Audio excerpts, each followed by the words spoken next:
I can hear you. Can you hear me? Okay. Yes, yes, I can. All right. How are you doing? I'm doing all right. Making videos, editing stuff. Yeah, yeah. So I seen. Um, so shall we get started, or do you need a couple more minutes?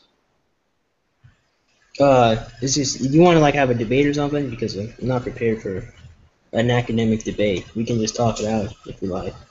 Yeah, I mean, we can just go over some general points. I wasn't ready for anything one-on-one exactly, but I'm just curious to know your viewpoints and your thoughts. So, I mean, more than anything, I'm just here to learn from you because I'm not sure I fully know what you believe or what you think and how you think. So I guess Okay. we can we can start. I guess we can start with I guess underlying beliefs. Like if you're a theist, anti-theist, deist, etc., and then we can go from there. Okay. Well, I guess I'm a theist. I'm Hmm. a Christian. So, Okay. Okay. yeah, I believe Jesus died, rose on the third day. Hmm. Uh, I think that all of the ancient mythology, all mythologies are actually just a bunch of demons masquerading as gods. We can talk about that a little bit if you want. Hmm. Of but course, yeah. Of course. yeah, that's pretty much that's what I believe, man. I believe I don't know what I think I know. I only know that I exist. Cogito ergo sum. I think therefore I am. I think reality is pretty complex to be able to say you know anything that you think you know. So I think these discussions are very important to have. Uh, I think that there are definitely some bigger things to worry about other than evolution and Christianity. I definitely think we should really be focusing on the single parents and all of the bullies and all the bad things that happen to kids and focus on making people better as a whole. And then once that's done and after we learn philosophy and we learn rhetoric, then we can have this discussion more often. But I think to solely focus on this, like for any anti-theist to solely focus on taking down religion is a gigantic waste of time. I feel like it could definitely be one of your objectives if you want to be like a cultural Marxist, but to only solely face this down and like there are bigger things to worry about in our world right now. So that's why my videos, I do talk about religion every now and again, but really I talk about the social justice warriors and the feminists, and then I give out some videos to make people think and some videos to help them out with relationships and how to deal with life. So, Gotcha. And if you don't mind me asking, like what kind of Christian are you? Like which sect of Christianity do you follow? I guess non-denomination. I just read the Bible, man. Gotcha, No. gotcha. Okay. Well, I mean, for myself, my parents are from India, and I grew up I was born into a Sikh family. I committed apostasy last year. I officially left the faith. Um, I would say, I mean, for me, not that I was brought up in a really strict household, but I did believe, even though I wasn't practicing. I read up on theology, history, all that stuff. So for me, I honestly believed it, even though I wasn't, practicing 100%. And then about last year, the arguments against my position, because for some reason, I feel like a lot of believers, I'm not going to say all of them, they always look to their scholars or people who share their same, their same viewpoint on things. So it's kind of like a positive, you know, reinforcement type of thing, I guess Like you a could giant say. circle jerk. Yeah, just a giant circle jerk. There you go. Yeah, for the lack of a better term. But for me, when I started reading the arguments against my position, specifically by Christopher Hitchens, I would say, who some would Oh say yeah. was like an arrogant asshole. But for me, if you read his arguments, once they're laid out, and you compare them with your own, and that's what I did is that I sat down, I compared and I contrasted, and I became detached from my faith and looked at it from, I guess you could say, a sober or a non-biased standpoint. And when I added up the facts and I looked them up, I found more for the for the case of atheism than I did with my own theistic faith. So when that point came about, that's when I officially apostatized and left the faith. And I keep it to myself. My community is not that open about these type of things, unfortunately.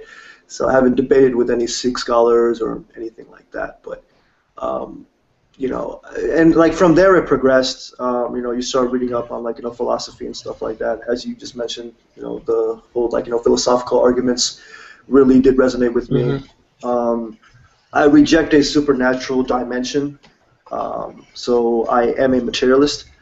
Not when it comes to possessions, but when it comes to the natural order. People somehow confound the two. But and beyond that fact, I mean, I am actively opposed to theism. I'm not opposed to I think that's the one. I think that's a misconception. Because I'm not opposed to deism or to pantheism or something like that. For instance, I believe it was Spinoza, who believed in a god, but who believed in some sort of cosmic force, who didn't judge us, but who kind of held it all together. The same God that I guess you could say Albert Einstein believed in. He believed that there was some sort of force out there that actually held everything together, but wasn't concerned with our day-to-day lives and does not actually, judge us. So when it comes to the deistic argument or the pantheistic argument, I do find validity in it. It's just theism. To me, theism is not just a deistic position, but it's also making a claim that you can claim to know this entity's mind, that you can claim to know what it wants from you. What you should eat, drink, dieting, sexual partners and positions, etc. So when it comes to those things, I don't think that there's any primate or any person that can actually know that. So for me, that's why I'm like an anti-theist, because to me, the two viewpoints, I think, when it comes, I mean, obviously they are not. I mean, I don't think they're even reconcilable. I mean, we could come to a consensus to possibly agree to disagree. But for me, either you think we're here because of the laws of nature, physics, and biology, or you think we're here because of somebody else's or something else's permission. So I think that those two viewpoints, when you break it down, that's what it comes down to. So that's my whole position in a big nutshell. So, but it's not my whole life. I don't go out there looking to pick arguments and stuff like that. But I do comment on what I see. Exactly. I do comment on what I see. I'm seeing that the First Amendment in this country is being abridged. And absolutely, yeah. I think it's the biggest safeguard that we have, because if we lose that First Amendment, I mean, I think we're gonna become countries like Saudi Arabia, or Yeah, man, that's a little bit of a slippery slope, but I think we would be moving closer to there. Yeah, I think really, actually, man, one thing I was thinking about this the other day. I'm sorry to cut you off. No. Part of it isn't even that we are losing our freedom of speech. It's just that it's being controlled. Like, the narrative is extremely leftist right now, and that if you say anything that doesn't agree with the left, and I don't know if you live in America. Well, you live in Connecticut, so if you disagree with anything on the left, you get a shitstorm flying at you. Again, I can use Nash Beer, for example. So Nash Beer made a 6-second Vine where he said HIV is like a gay thing. He goes, yes, it is, fag, or so. I made a whole video on it. But it's a 6-second Vine video. The kid made it when he was 15. He's a comedian. You're not supposed to take him seriously. And to this day, there are still people giving Nash Beer some shit, right? So it's not that we can still say it physically. We can say whatever we want. But I mean, the narrative that's in our country right now is going to beat you into submission until you agree with them. So that's what the current state of things is right now, especially if you argue against feminists right now. Yeah, that's true. I mean, don't get me wrong.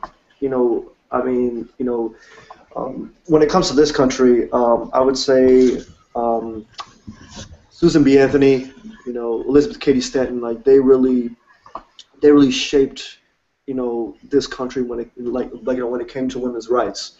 But the thing is that now I believe not that it's been hijacked, but it's been given a different narrative Oh yeah, absolutely. than it was supposed to be. And going back to those two women, and going back more specifically, back to the Enlightenment, I believe it was Mary Wollstonecraft who really was the first one to actually articulate this argument when it came to women's rights. And people don't understand that people think that it's like a modern movement, but it really isn't. This goes back to the Enlightenment. And when we talk about today's narrative, it's like, if you granted, we know that the cure for poverty, for instance, is not charity. It's not setting up a welfare state. It is the empowerment of women.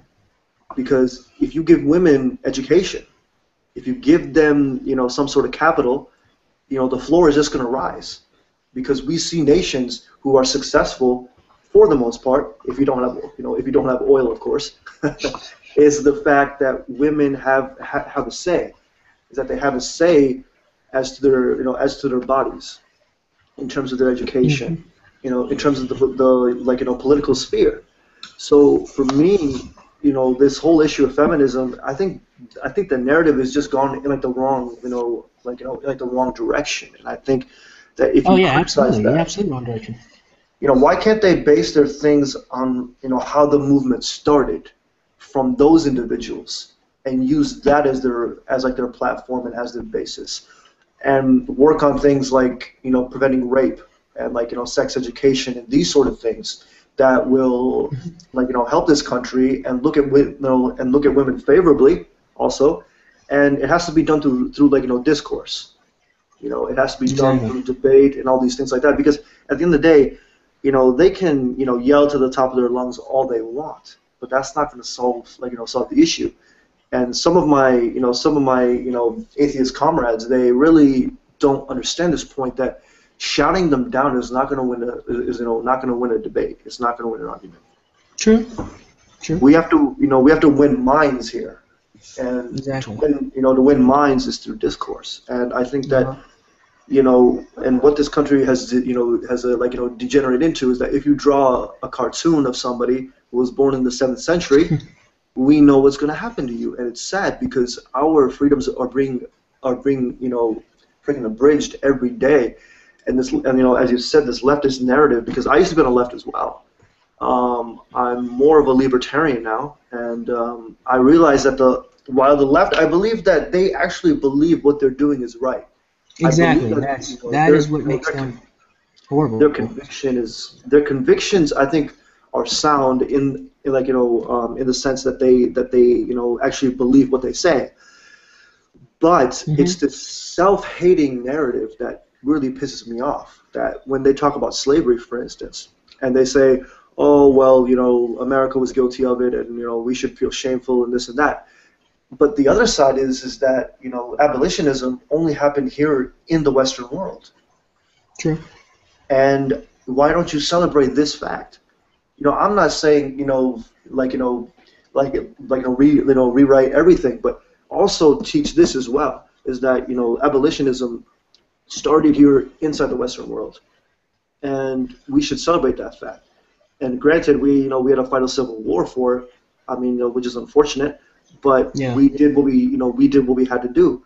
And the South, if you just read Jefferson Davis, he defended it. He said on theological grounds, and grounded it on that. And people airbrush this out of history and make it look like it was a secular issue or a human issue, when theologically speaking, the South had their justifications for it. And then I can reply, the North did, exactly, both of them did. But the main conflict of the Civil War was actually the economy. The South, and actually if you read in the history, you're going to know that the South, they didn't really have that many slaves, but they were just overtly racist. But, a lot of the economy did focus on the cotton and on the slaves picking the cotton. So when the North was like, you guys, we can't be a free country and still have these slaves. Well, the South was like, well, this is our way of life. This is how we get our economy. This is how we trade everything you can't infringe on that. So it was really more about the economy in that situation. Religion or theology was just an excuse, because again, the North also used the same Bible to defend why you should let them go. So really the whole conflict, again, is rooted in economics. But people like to say, oh, wait, hold on, the Bible defended slavery. Well, okay, the Bible also defended why man should be free. So it depends on the man who misinterpreted or correctly interpreted the Bible. So. I mean, that would depend. I mean, depending on, because that's my problem with Scripture is that in its totality, there's no concept of, okay, when I talk to, I'll say, mainstream Christians, Orthodox Christians, I ask them, is the Old Testament abrogated by the new one? And most of them say no. So when I tell them to read to me Exodus 20 and tell me how does that apply, they stop in their tracks and they don't know what to do about it. That's because they don't understand. They don't understand context.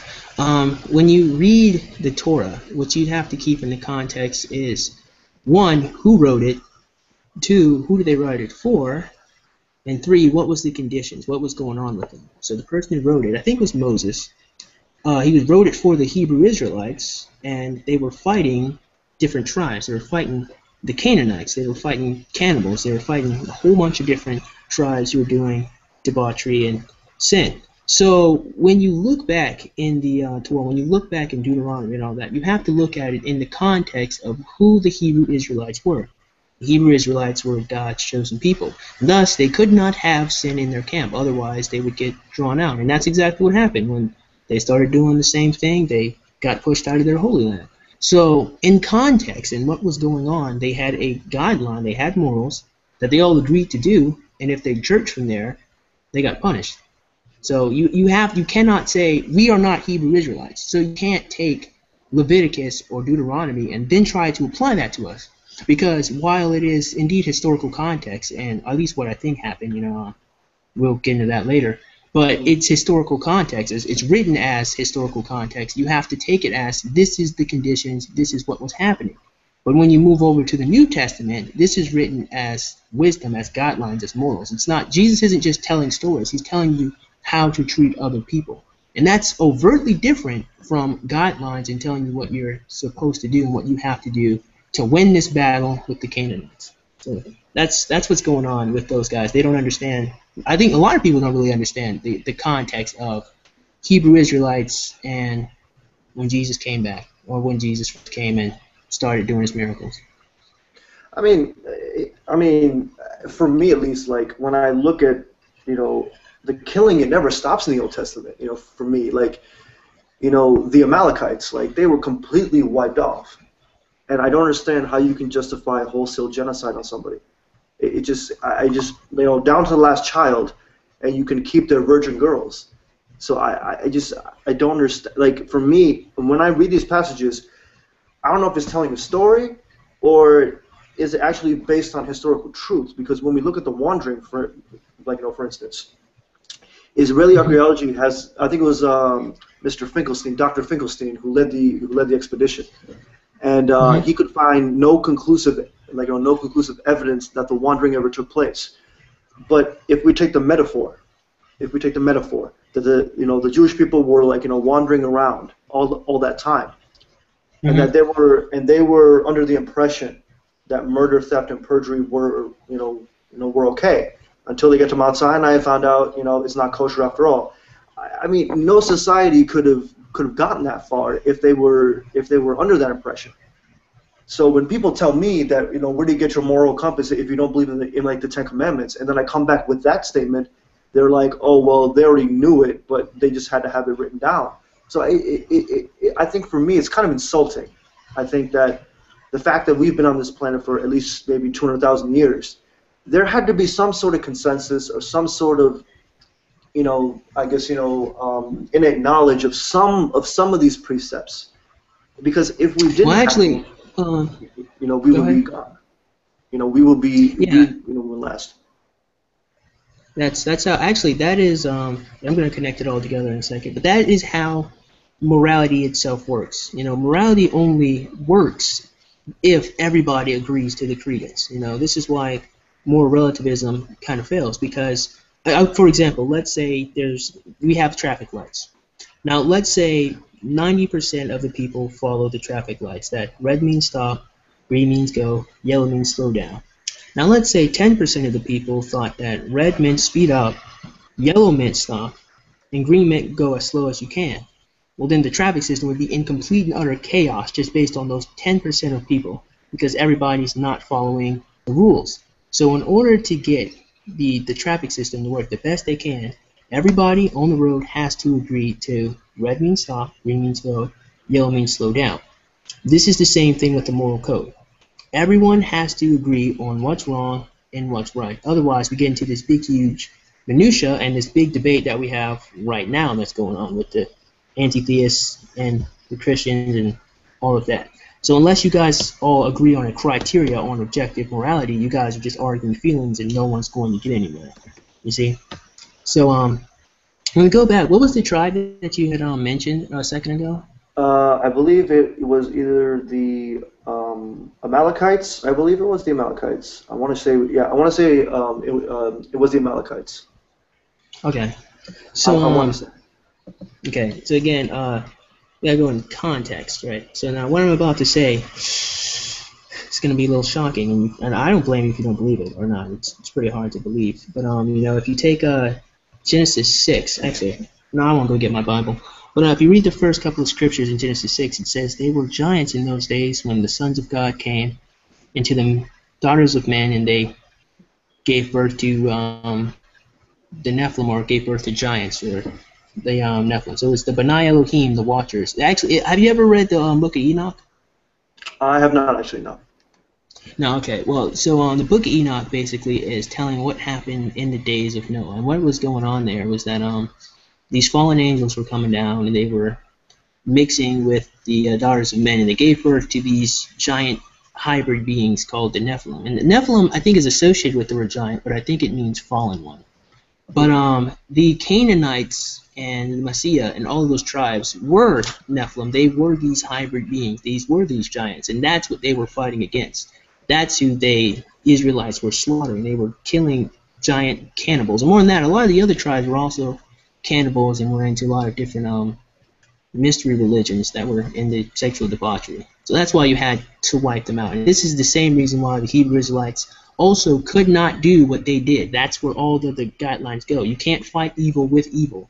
So if the Hebrew Israelites did exactly what the other tribes did, well, then they have no right to cast out evil. You know, and so then the thing with the women, I think it's kind of, what's the word I'm looking for here? It makes sense why you would keep the women. It's because, you know, eggs are expensive and sperm is cheap. You know, so if you want to keep your civilization going, you're going to get as many women as you can. And then you're going to, I mean, you know, potentially one man can sire 100 children if he has enough women. So that's really why you'd wipe out the men and you'd keep the children. And even then, the women could, I think there's one passage, I can't remember it right now, where one woman from a tribe decided that she saw what God did and she changed sides. Where she said, okay, I'm going to be with the Hebrew Israelites now. I'm going to have to do some research into that. But I think that happened somewhere. But yeah, that's the conditions. That's what was going on. So again, when you read it, you have to keep it in the context. So if you don't think they're giants, I mean that's up to you. But in the context of what was going on, that's the conditions. That's who they were fighting against. And even all the tribes, of course, weren't these giant Nephilim, but some of them were into these horrible things like human sacrifice and all of that. Yeah, it's just to me, I just can't wrap my head around it because I mean, you know, wholesale slaughter. I mean, no matter how egregious the crime, I mean, it would have to. I mean, for me to justify, you know, wholesale genocide they would have to commit an absolute abominable crime of maybe and catastrophic proportions. You know, so for me, it's like cannibalism. I mean, like we know that people who practice that die out eventually. You know, they don't last. Hopefully. People that practice cannibalism, incest, and all these things. Now we know that science has told us that these cultures don't last. They basically do get wiped out by nature. I mean, no, not really. I think. Go ahead. I know. I was just saying, like, it kind of reminds me of like the Quran, like, chapter 4, verse 24, which pays pretty much, allows men to have captive women as sex slaves, and like it's ordained within the scripture. And Well, I don't know anything about the Quran, so. yeah, well, I mean, I've been because the God of Abraham to me, like when it comes to the Abraham, three great faiths, I guess you could say, the God of Abraham seems like kind of seems, I don't know, borderline, like he changes his mind often, like he's very capricious in that sense, where at one time he does this, and then one time he condemns it and then goes back to it, and it's like it seems to me he has it or he or she or whatever you want to call it, it doesn't know when to make up its mind, and for me it's kind of there's that whole inconsistency. So for me, like when it comes down to it, like when it comes down to these three faiths especially, they all say different things. They all believe in different types of salvation, but yet they claim each of them to worship the same God. So, and they're all mutually exclusive to me. I mean, I think that you would agree with that. Yeah. So I can actually explain that. So let's take Judaism was the original monotheistic religion. And of course Jesus Christ was a Jew. So when Jesus Christ came, and according to theology, again, you believe it or not, that's up to you, but in terms of the theology of it all, when Jesus Christ died, it was his teachings and it's his message that he sent that his followers followed. Excuse me. So basically what that's saying is that Christian means Christ-like. So basically his followers try to emulate what Jesus Christ did, and they worship, Jesus Christ and the Trinity. While, as far as I know, the Jews do not accept Jesus as the Messiah. They think that, they still worship the God of Abraham, but they don't think Jesus Christ was the Messiah who performed the miracles and all of that. So that's really the difference between the Jews and the Christians. Also, I don't think the Jewish people, physically they can, but I don't think they study the New Testament like Christians do. I think they primarily focus only on reading the Torah, So then you have Islam. And from what I've read, Islam was a religion decreed to Muhammad the Prophet by the angel Gabriel, right? Now, this is particularly strange to me, because, again, in context, you're going to have Gabriel, who's the messenger of God, yes, but, we just talked about how some angels, like the Watchers, can do some pretty horrible things, such as have sex with these women and give birth to these giants.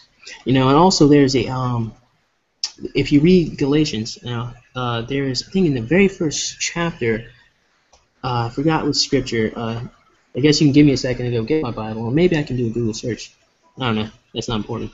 But there's a scripture that says, if any man or any angel teaches you something contrary to what we have preached, then let him be accursed. And then Paul repeats that scripture again. So this is telling me that even sometimes these angels or these fallen angels can come by and relay information that just doesn't sound right, and the whole thing with Islam, to me, it doesn't sound right.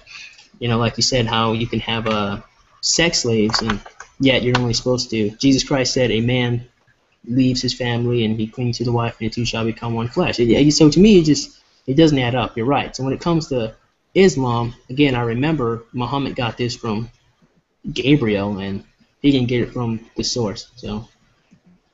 I definitely do see a difference between Christianity and Islam for sure. Amongst other things like, warfare against unbelievers, etc. The House of Islam and the House of War, all these other concepts that we can go on and on about. But there is a clear line here. But for me, when you were talking about Judaism earlier, in your personal view, do you believe that the Jewish people were I would say accountable for the death of Christ? Were they accountable? Because the Catholic Church, their I would say their anti-Semitism is well known up until about 1964, where the Catholic Church really go ahead, keep going. They believe that the Jews individually and collectively were actually responsible for the death of Christ. And I believe it was not until 1964 or 63 when the Catholic Church released a document called Nostra Aetate, where they somewhat vindicated the Jews. But I mean, this Jew hatred in Christianity has been prevalent since since Saint Paul, who I believe in his writings he something about the Jews demanding the blood of Christ on their head or something of that nature. But I'll quote here. This was from the year 240. This is from a bishop in Alexandria. He says that the Jews have committed the most abominable of crimes in conspiring against Christ, and for that reason, the Jewish nation was driven from its country, and another people was called by God to the blessed election.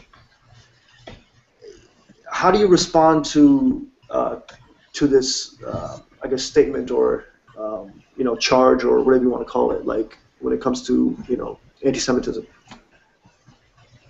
Yeah.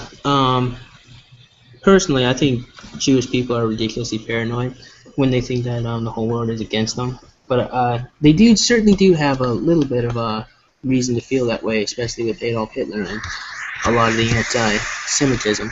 But for the most part, I don't think too much of it. And the reason why is because Jesus Christ was indeed a Jew. So you can't hate the Jewish people. I mean, Jesus Christ was a Jew, so by extension, you would hate Jesus Christ. But with the Catholic Church is actually, and a lot of people don't know this apparently, but it's a mixture of pagan belief and Christianity that was created just so the transfer between the polytheistic people could move easier into Christian belief by the Roman Church. This is what Constantine created. So I hardly even call Catholicism Christianity. It really isn't. It's not even a sect. It's a mixture of pagan belief and Christianity. This is why the Catholic Church feels like, I wouldn't say that they feel like it's okay. I wouldn't put that on them. But this is why these priests can have sex with these boys and not feel bad about it. If you study a lot of pagan belief back in Rome and back in Greece, they had the winter solstice, on Christmas. No, not the 21st, but the 25th. On Christmas, that's what they do. They would have sex with other men, or they would actually have these stables with little boys, and they would take them to war with them, and they'd have sex with them. So that's why I can't even consider Catholicism part of Christianity, because it's this mixture of pagan and Babylonian belief with Christianity to a sense where it's unrecognizable. I mean, we have the Mother Mary, but that's really, well, I won't get into that. Well, yeah, I mean, for me, but probably there is a quote unquote true Christian church. It would probably be the Syriac Christians, based in present day Syria, Middle East and stuff like that, because they were actually the first assembled church, and their language is the closest to the to the original Aramaic, I believe, and even the Coptic Christians in Egypt as well. Like those two, and their two churches were never combined with politics. According to my knowledge. To me, the great tragedy is that when Constantine adopted Christianity as the official church of the Roman, Empire, I think that really gave legitimacy to the divine right of kings, and we know what happened with Europe when that was established. And to me, that's the turning point. Christianity was a personal and quote unquote temporal faith until that change came about, and I think. That set in motion a whole wave of things that was, I think, in my view, going to be overall negative. I think that when religion and politics are mixed, you have a dangerous game, being played, and we saw that, from the Dark Ages forward, Inquisition, Crusades, all these things, and all for religiously based political dogmas, basically, is what it was, and you couldn't challenge it. And for me, that's why, for me at least. Theism in general, to me, I think is the origin of totalitarianism. I believe that you're born into it. I mean, think about it. I mean, for me at least, this is how I view theism: is that there's somebody who makes you, who basically owns you, who knows your thoughts, waking and sleeping, who can convict you of thought crime, just just for what you think, and then can judge you while you sleep. Keep going. Who can judge you while you sleep, and can condemn you to eternal penalty for the littlest things. And I think for me, Go ahead. It's No, like no. it's like Orwell's 1984. Big Brother. That's that. I mean, it is total. Like, that's what, when people talk about communism and stuff like that. I mean, these were political, Mm-hmm. politically based dogmas. Like, if you look at Stalin, for instance, Stalin was actually Mm-hmm. educated in like a Georgian seminary and was going to be a priest until he started Mm-hmm. coming across the work And of what Marx happened? and stuff, and they got kicked out. Yep. Got kicked out. Yeah, he got kicked out. And but his goal in life was, was to become a priest. But then when he takes over Russia, I mean, think about this. I think that people forget this point, is that up until 1917, when the Bolshevik Revolution happened, hundreds of years, the Russian Orthodox Church installed a czar, and the czar was somewhere in between God and man. So not quite human, but not quite divine. He was kind of like, God's, I guess, God's mouthpiece, or God's, emissary on earth. And for hundreds of years, Russians Mm-hmm. have been told that, all blessings come from this man. This man should be worshipped. So you're Joseph Stalin, Mm-hmm. and you claim power. I mean, you have a reservoir of dogmatic belief to reach in from. And so what does he do? Mm-hmm. He has an inquisition, heresy hunts, and Or show trials. non-heresy hunts. Yeah, show trials, and then Lysenko's biology. I mean, I would call that miracles. There's no way you can produce a 20-pound tomato in a harvest, I would assume. So when it comes to those things, I'm like, he based it, in my view, off that previous thing. And for me, when people say, well, it was because he was an atheist, I would surmise that if it was due to his lack of belief, that he would have to state it somewhere. And I just don't understand that. For me, I'm like, when it comes to dogma is what we should be attacking. Dogma and serfdom really is what Mm-hmm. what we should be attacking, and that's my thing. Okay. So let's take it from the top. Blah. All right. So the first thing you said, you're talking about a lot of the points that Christopher Hitchens used to talk about a lot. And there's the concept I think a lot of people kind of misunderstand about sin and the force that is indeed evil. So a lot of people say you get punished and condemned for the littlest things. Give me an example of something very little you get punished for. Do you mean sent to hell, or do you mean on this life, in this life? Sent to hell, punished with. Give me anything. Give me anything. All right. Well, if I just take one of the monotheisms, if I say for instance Islam says that if you reject the message, that you will be poured with molten hot lava and your skin will burn off and then come back again, and then you'll be burned again and come back and be burned again. So you're eternally tortured for disbelieving the message. Okay, that's Islam. Give me one for Christianity. Well, I would say, well, if it was Christ who said that if you depart from me, then you can, that you'll be cast into everlasting fire. Jesus was the first one to actually introduce hell. There's no hell in the Old Testament. It comes Mm-hmm. from Jesus. So if I don't I abide think in it was Jesus, Sheol, but okay, go ahead. and so if I reject Christ, let's Mm-hmm. say, if I hear the message, and after hearing the message, I reject it. And not Mm-hmm. and not only do I do I reject it, but I criticize it, ridicule it. Every Christian I've spoken to has said that according to their theological understanding, Mm-hmm. that I will be eternally tortured forever. Okay, so let's explain this then, right? So you have the concept of sin and evil, right?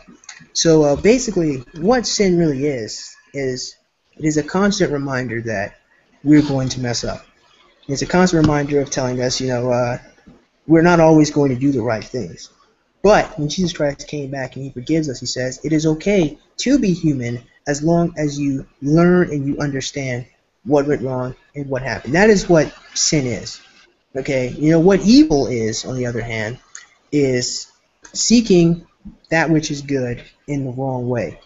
Right? So when you say that you get punished for these little things, I say, well, no, you don't. You don't get punished for little simple mundane stuff. You get punished for lust. And so a lot of people think that lust is attraction. I think this is a great example because I know a lot of Puritans love to scream, don't lust after a girl, or like Ray Comfort will come up to you and he'll say, have you ever lusted after someone? And they say yes. Well, the truth of the matter is they probably haven't. This is what lust is. Lust is when you seek out sexual gratification to the point where your conscious mind is muddled, is murky, to where you're not making good decisions anymore. You're not making fair decisions anymore. So, for example, I just watched this video by the Internet Aristocrat where he talks about this girl named Zoe Quinn. And what Zoe Quinn did was she got in a relationship, she cheated on several different ones of her boyfriends, but she had sex with her boss, she had sex with different people who controlled video game media outlets, she had sex with these people in high power. And these people in high power will control anyone who tries to criticize Zoe Quinn. They will completely get rid of it, they'll destroy it, they will not publish any publications that criticizes Zoe Quinn. And this is a fantastic example of lust. These men are lusting after Zoe Quinn so much to the point where they don't see that Zoe Quinn is lying, is bullshitting people, and is cheating and doing things that are completely horrible. That's what lust is. You give in to the sexual gratification so much to where you can't make good decisions anymore. So you're seeking something good, because sex is a great thing. So if you ever hear any Christian say sex is evil, they don't know what they're talking about. I mean, we have to have sex. But lust, when you give in to the gratification, that is when it becomes evil. That's when it becomes a sin. And that's why you have to repent for it. You have to say, I messed up. I wasn't thinking consciously. I hurt other people, and I'm sorry. Because asking for forgiveness is more than just, yourself. You don't ask for forgiveness for yourself. You ask for other people, because your actions do harm other people. You have to keep in mind, we're not, of course, you go back to Descartes. He says the only thing you know is you exist. You don't really know anyone else exists outside your mind. You could say that, and we could argue about that. But if we're gonna, be honest, we kind of work on the assumption that human beings are autonomous. So our actions have effects on other people. So no one really gets punished for like little things. Like kids are like really the only people who get like not even punished, but kind of like corrected for like little things. Like maybe they'll take a slick spit of gum, like get like a little piece of gum out of their mom's purse or something like that. But that's really what sin, and that's really what evil is. So when you talk about it, a lot of people don't know what evil looks like. So when Christopher Hitchens, he goes and he talks about this the thought crime and the totalitarian thing. You have to keep in the context of what is evil and what is sin, what is a bad thing. Because attraction to a woman, attraction to a man is perfectly fine. My ex-girlfriend's a pretty good-looking person, right?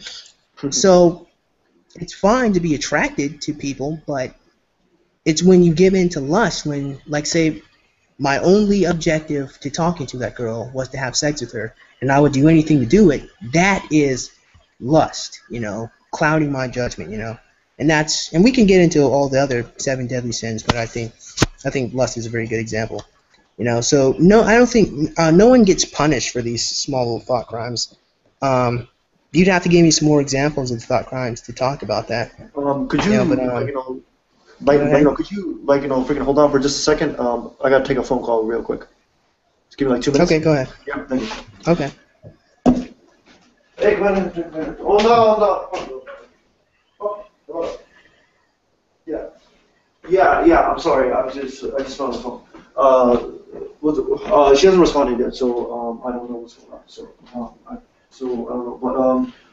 But did you really leftover? Do we need leftover subject from last night that I can have or no? Okay. No, I haven't looked at it. Okay. So, but yeah, I'll give you a call back. Yeah. I will. So, okay. All right. Goodbye. Stress.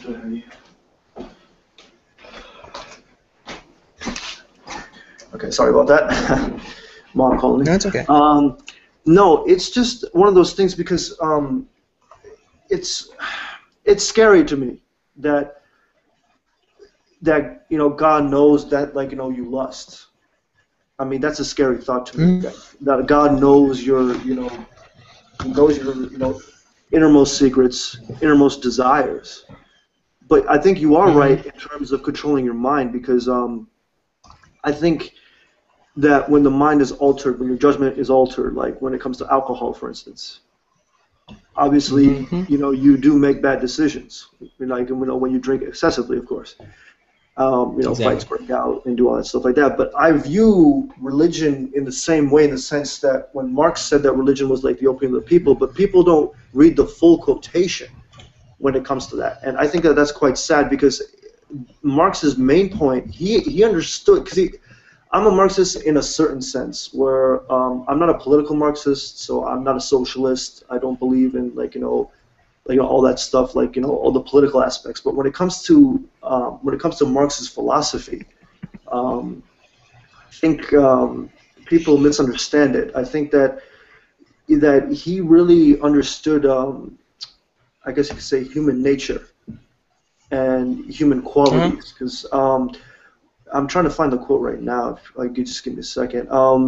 He really resonated with me, because when he was, I think it was his criticism of Hegel's Right was his book, was where this quote came up. And just give me a second, I can read it in its full connotation.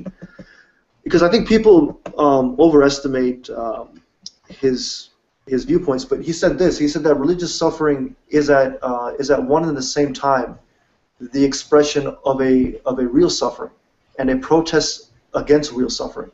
Religion is the sigh of the oppressed creature. It is the heart of a heartless world and the soul of soulless conditions. It is the opium of the people. The abolition of religion as the happiness of the people is the demand for their real happiness. To call on them to give up their um, illusions about their condition is to call on them to give up a condition that requires illusions.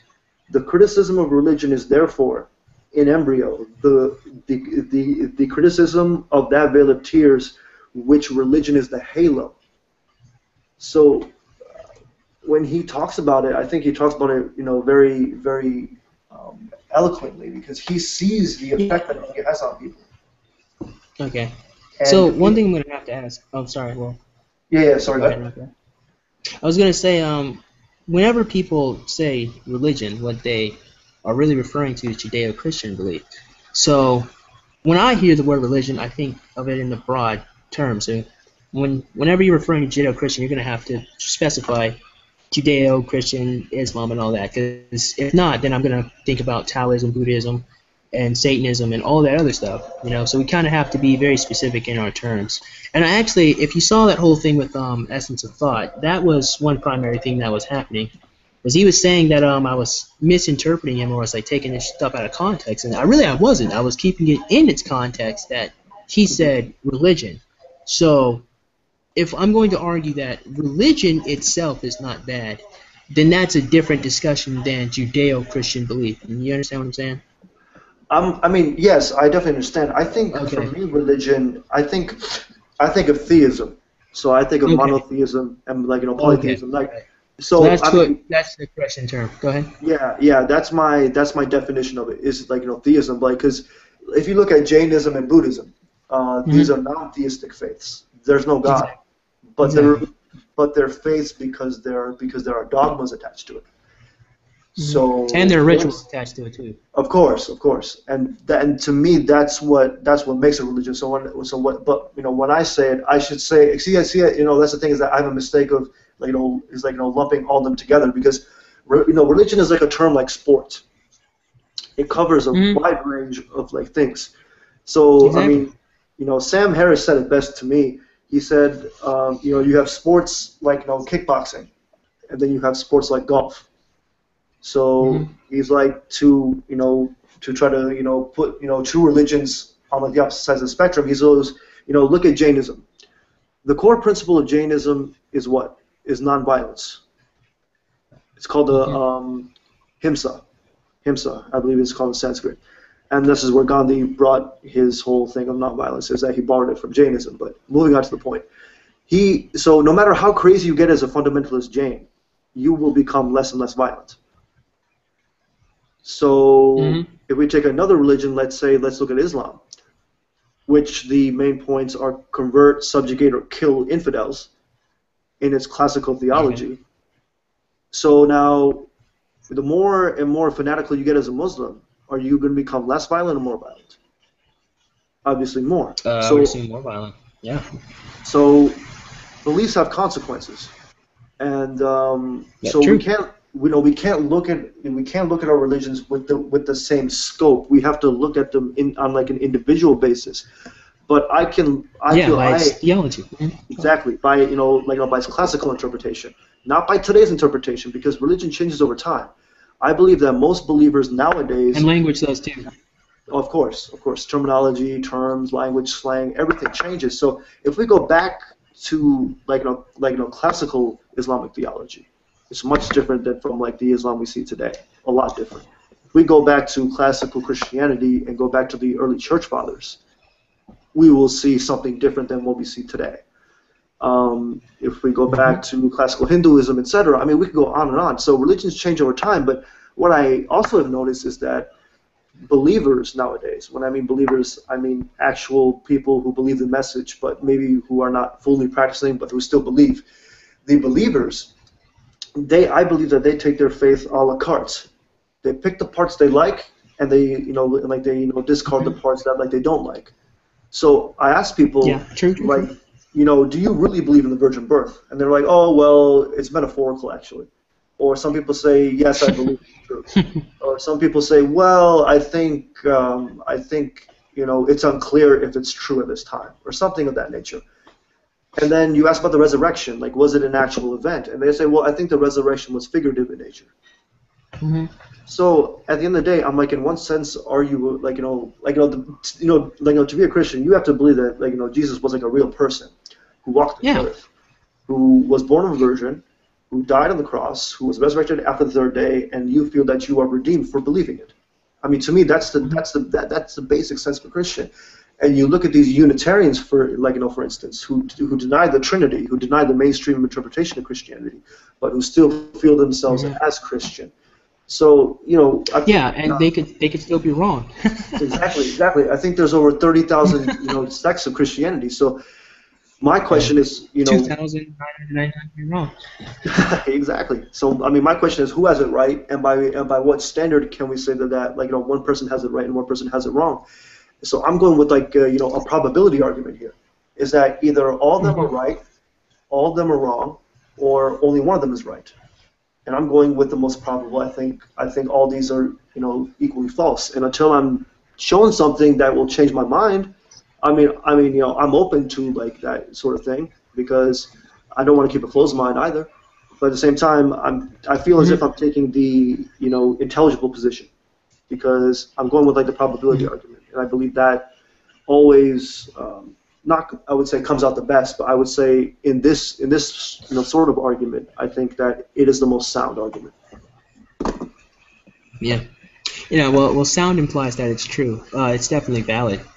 But when you take a gander at all of these denominations, one thing, of course, you're going to have to compare and contrast, definitely. And then, of course, you're going to have to compare it to the actual words of Jesus.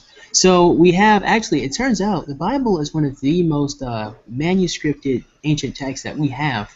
But I know that it was recited orally until 30 to 40 years after Jesus was died. Or at least, I can't say I know. That's just what I've read or what I've been told. But even with that being said, that's our criteria for a Christian. It is someone who is like Jesus Christ, or someone trying to be Jesus Christ. That is what the word means, to Christ-like, to be like Jesus Christ. So I will just discount anyone who is not trying to be Christ-like. But just by the very definition of the word, you have already failed that check. And then if we keep go even further than that, even Jesus Christ himself said, not everyone that saith unto me, Lord, Lord, shall enter into the kingdom of heaven. So Jesus Christ himself has talked about these wolves in sheep clothing. He has also cursed the Pharisees and told them that they're a bunch of hypocrites. And Jesus Christ himself has said, not everyone that says they follow me truly does follow me. So if Jesus Christ himself, the person who gave us all this wisdom, can tell us straight up that not everyone who says they are is who they are, then why is it so difficult for other people to grasp that? That is a question that I have always wondered and I've always had. It's just, because you're right. In terms of probability, all of them cannot be correct, especially when some are contradictory in terms. Like Christianity and Islam, they both can't be right. You know what I'm saying? The both of them can pray to the same God, but one of them's doing it the right way. The other one is not. That's how it works, right? So when it comes to, I don't know all of the denominations. I've heard that there have been upwards of 30,000, but that kind of seems a little ridiculous to me. I really think some have just been duplicated, because that's a lot of different. I wonder even how you could do that with something that simplistic as love thy neighbor. But I would have to conduct more research into it. If we look at one here domestically, if we look at the Mormons, for instance, and Joseph Smith. Yeah. So we have to look at where he got it from. Again, this was what he found, some golden tablets somewhere or something like that. In upstate New York. In hieroglyphics or something like that. Exactly. So one, we kind of have to ask: did he even interpret it correctly? You know what I'm saying? Did he even use the Rosetta Stone? No, I'm joking. No, but exactly. We have to understand. Like, did he even? Did he? He could have just made it all up. Honestly, we don't know. So. And then when you compare it to the words of Jesus Christ, Mormonism doesn't add up. And that was actually, never mind, I'm not even gonna go into that story. But and when it comes to the Mormonism, again, I discount that, because my ex-girlfriend told me that Mormons didn't even believe that black people could go into heaven until I think 1970s. I think I could be wrong. Yes, correct. They so they used the curse of Ham as their as their excuse for that, we'll say, when Ham was cursed. So exactly. So Mormonism isn't even concrete enough to stick to its own faith without what's going on contemporary to jerk it around. So I was like, again, you can't have, again, a moral system has to be concrete. It can't be fluid. Everyone has to agree on the credences. Otherwise, again, we go back to the traffic light example, complete and utter chaos. So that's why, again, I can discount Mormonism. Go ahead. It's just, I don't know. For me, I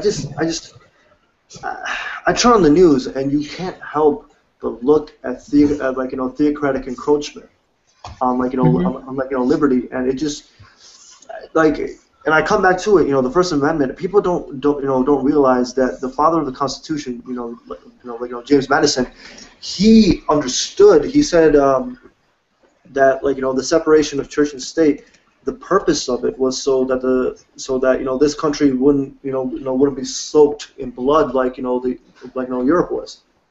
Mm-hmm. So for me, but if you look at it again, the leftist controls the narrative right now. Yes.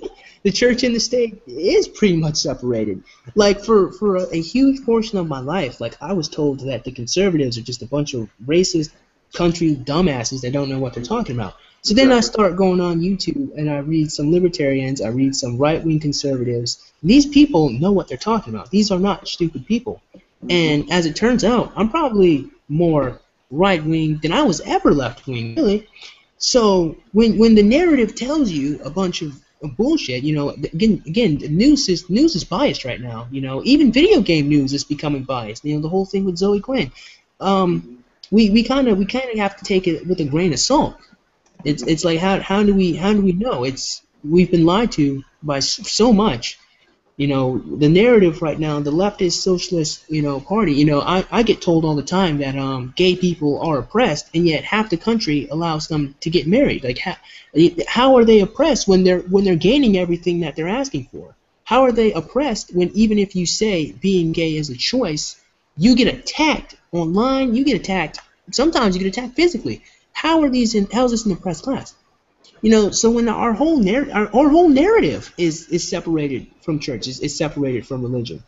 So when people say that, that a lot of atheists are marginalized, that's not true. You have Sam Harris Richard Dawkins, Christopher Hitchens. These are all mainstream people. You even have I think it was like not Daniel, like Dan Diderot or something like that. He has two D's in his name. There you go, Daniel did it. You have these four very prominent atheist speakers, and again, the left wing controls the narrative right now. I say, how you are the mainstream right now, right? The conservatives get bashed all the time. Everybody hates Fox News, right? So the church does not have an effect on the politics right now. I mean, of course, again, we still hear people. Well, how do I put this? We still hear the conservatives and the right wing chat about it every now and again, but then, like as a whole, again, the left wing controls the narrative. The left wing tells us all of our information. It tells us what's right, what's wrong. We're basically in a state of cultural Marxism right now, because even speaking against them, you get a shitstorm. The social justice warriors, the feminists, they control everything. So I don't understand how people can still chat about this church and separation when it's already separated. You know, the church already doesn't have an impact on our decisions. Again, half the country has allowed gay marriage to occur right now. So what is going on to have people still think that we have to worry about separating the church and state when the left wing is the mainstream? You see what I'm saying? Well, I mean, for me, I think that you know, the abridgment comes when we have the Ten Commandments outside of a courthouse. I think okay. You know, that's important. So then I guess the question gets to ask. I mean, how much does that have an effect on the law, or how much does that even have an effect on the decision being made? It's the jury that gets to decide whether someone is guilty or not. The judge just makes the sentence. So if the jury is a bunch of leftists, they're still controlling the narrative. They're still controlling what's going on. Could you just give me a second? Sorry. All right. 1 second. I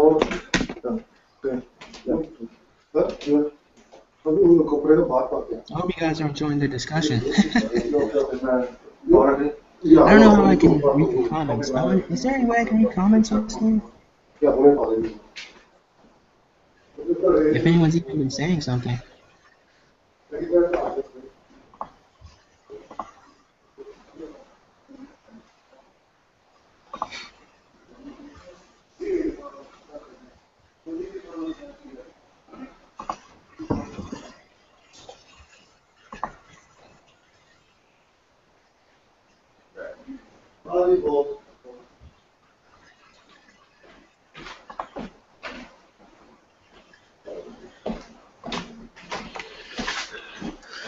Sorry about that. I apologize. Coming back to your point. Okay. Well, if it wasn't the Ten Commandments, let's say if it was a verse, let's say from the Bhagavad Gita, let's say. Okay. I think that people would be not up in arms, but there would be a protest right away. Probably. Because I mean, if it was from the Quran, even. I mean, think about the up in arms, fiasco that would be occurring from that. So I think that if you look at it, whenever I'm just saying that if you're going to claim it for one, why don't you claim it for all? Why is it that people look at it from only a one-dimensional lens? Mm-hmm. Is that what if it was a verse from the Quran? What if it was from the Bhagavad Gita? What if it was from some other religious scripture other than the Bible or the Torah? Like, what would be the reaction? I think that we all know what it would be. And for me, so it's like either you claim it for one or claim it for all. I mean, by what standard can we say that if we put the Ten Commandments out front, if we put a verse from the Quran? Because let's not forget, Barack Obama said that the future will not belong to those who insult the Prophet of Islam. This is coming from Barack Obama. So, if let's say it was from the Quran, I mean, would that be valid? If the Ten Commandments is valid, why can't a verse from from the Quran be valid outside of a courthouse? Well, I think I can say this. When you take a look at the roots of America, I think the conspiracy theorists will certainly argue that we've always had Luciferianism and Freemasonry in there. But if we go all the way back to when the Pilgrims, when the Pilgrims first came in here, according to the textbooks I've read back in high school, they came over here for religious freedom. They came here to separate from the Anglican Church and to worship God the way they wanted to do it. So that foothold in America has been there for a very long time.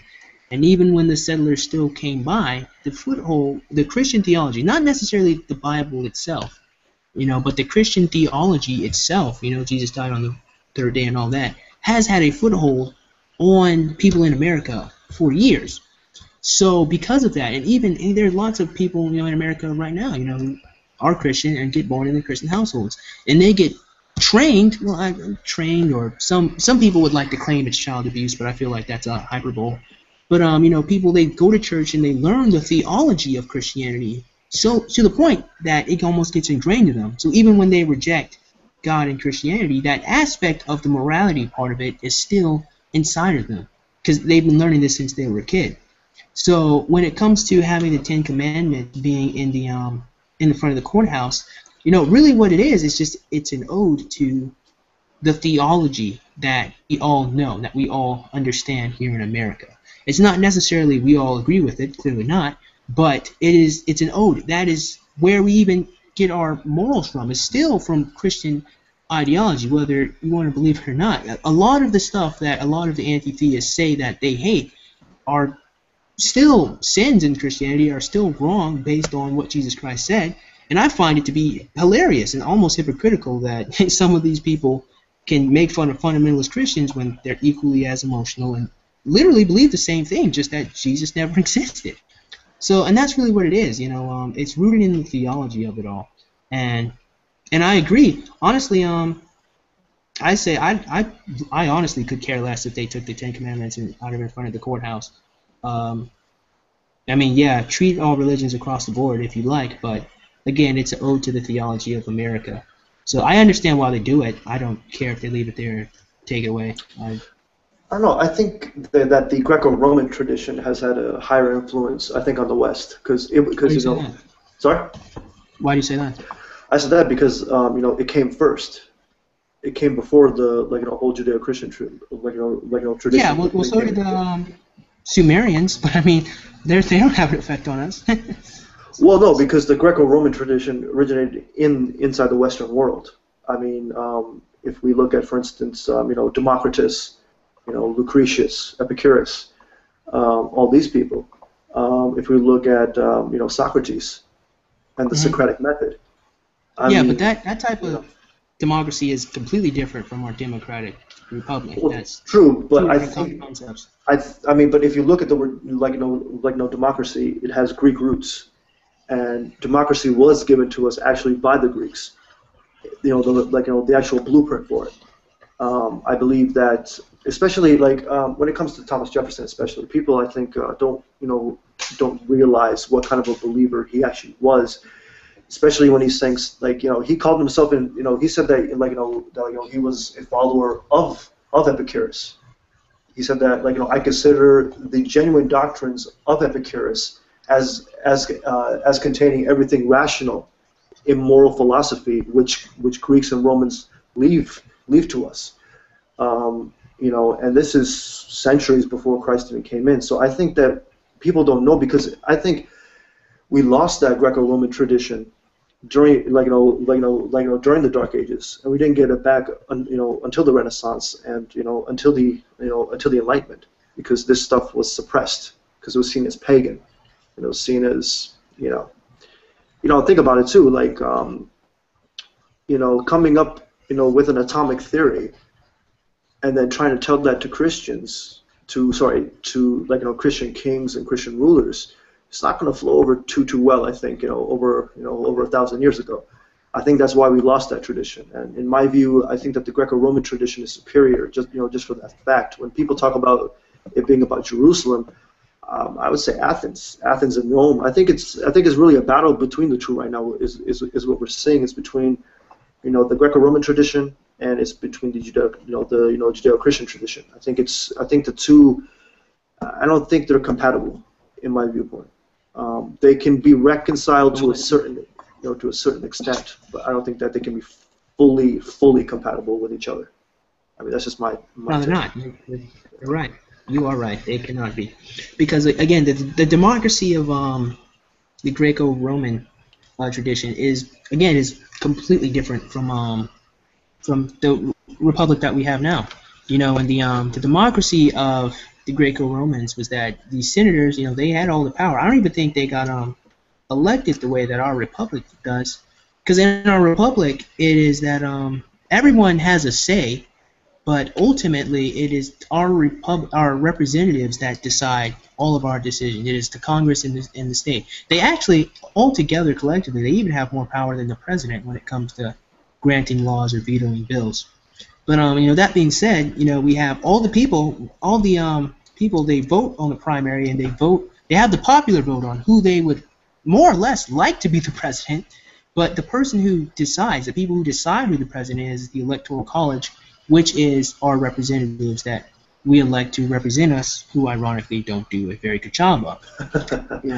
I concur with that. So with that being said, so the democracy in Rome and Greece, is like those senators. They were there. They decided what was going on. But our democracy, our republic, our representative says we all have a choice. That we are all equal, and that is something that came from Christianity. That said we're all the same under God. That is part of the theology of Christianity. That we're all equal, and that we all have a say, right? And that no one's voice is louder than the other.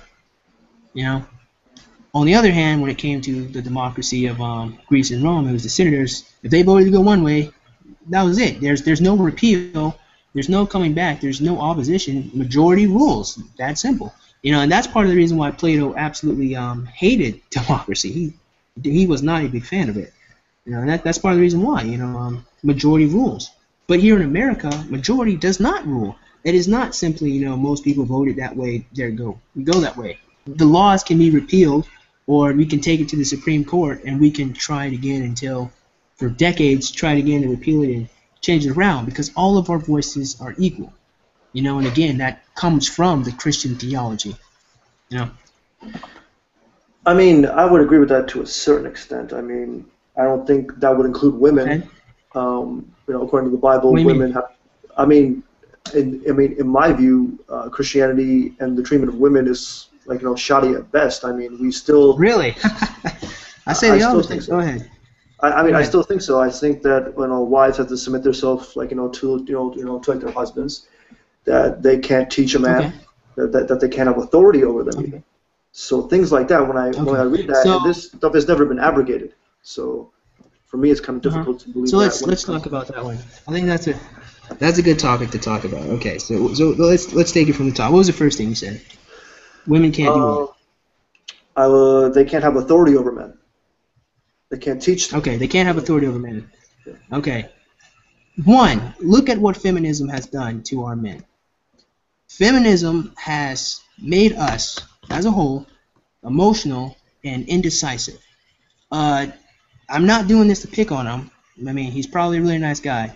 But there's a user I've responded to named a con man. Right? His name's like Connor Manning. And he's very effeminate. And one thing he said himself, I'm not making this up, he said himself that he's shy, he's passive, he's not good at making decisions. The family unit, if he was in control, would fall apart. That's a problem. Men have to be leaders because we men are the doers, We do. Okay? Even when it comes to playing video games in the basement, we're still doing, we're still trying to gain something higher, even if it's just numbers on a computer screen, right? That's what we men do. So, when it says women cannot have an authority over man, in context to that scripture, Paul was saying that they can't lead in the church, If the state and the church are separate, in which they are, then women can definitely be representatives. Women can definitely be queens. They can have that level of authority and leadership, but not in the church where they're supposed to teach men how to be men, because women are not men. So women can't teach men how to be men. That's how that goes, and that's why that's part of the reason why I dislike feminism, right? So in context to what Paul wrote, it was in the church a woman cannot have authority over a man. So what was the next thing you said? I was saying about sorry, authority over man, and what was the other thing? Oh, geez, forgot what I said. Give me a second. Um, I think you said something about be submissive, like give up support or something. yeah, I believe in the Bible it says that women submit yourself to your husbands because serving your husband Yeah. something like that. Serving your husband is like serving Christ or something of that nature. I forget the exact quotation. Okay. So I Okay. don't. So let's talk about this. So what does the Bible tell men to do? Right. The Bible tells men to love your wives. Right. Mhm. The Bible doesn't tell women to love their husbands. Right. Which I think is a very interesting thing. It just says, wives, submit yourselves and be obedient.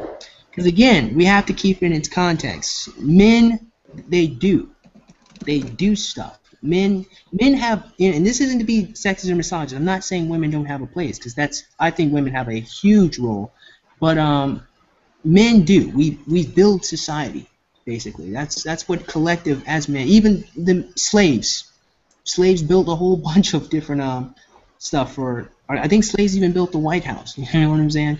So Yeah, we yeah. men, we do. We work. We tussle. We have agriculture, right?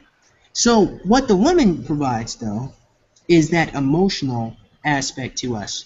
Women provide a different coin of wisdom and security. Because one thing about men as a whole is a lot of men are not very great at communicating their feelings, but women can. Women can give men the strength to do some of the impossible, right? Like I've had women in my life, this one girl named Ashley who just gave me so much strength to just keep pushing through my depression. Women have that power over men, that emotional power to push men to do greater things. And that's one of the most important aspects about women. So when the Bible says, submit yourselves to your husband, it's to be that crutch, to be that lever that pushes him to keep doing. You see what I'm saying? I understand that. And submission, and let me add this: submission is not. I know the context is very, very bad. It's bad to submit, but it only depends on who you're submitting to.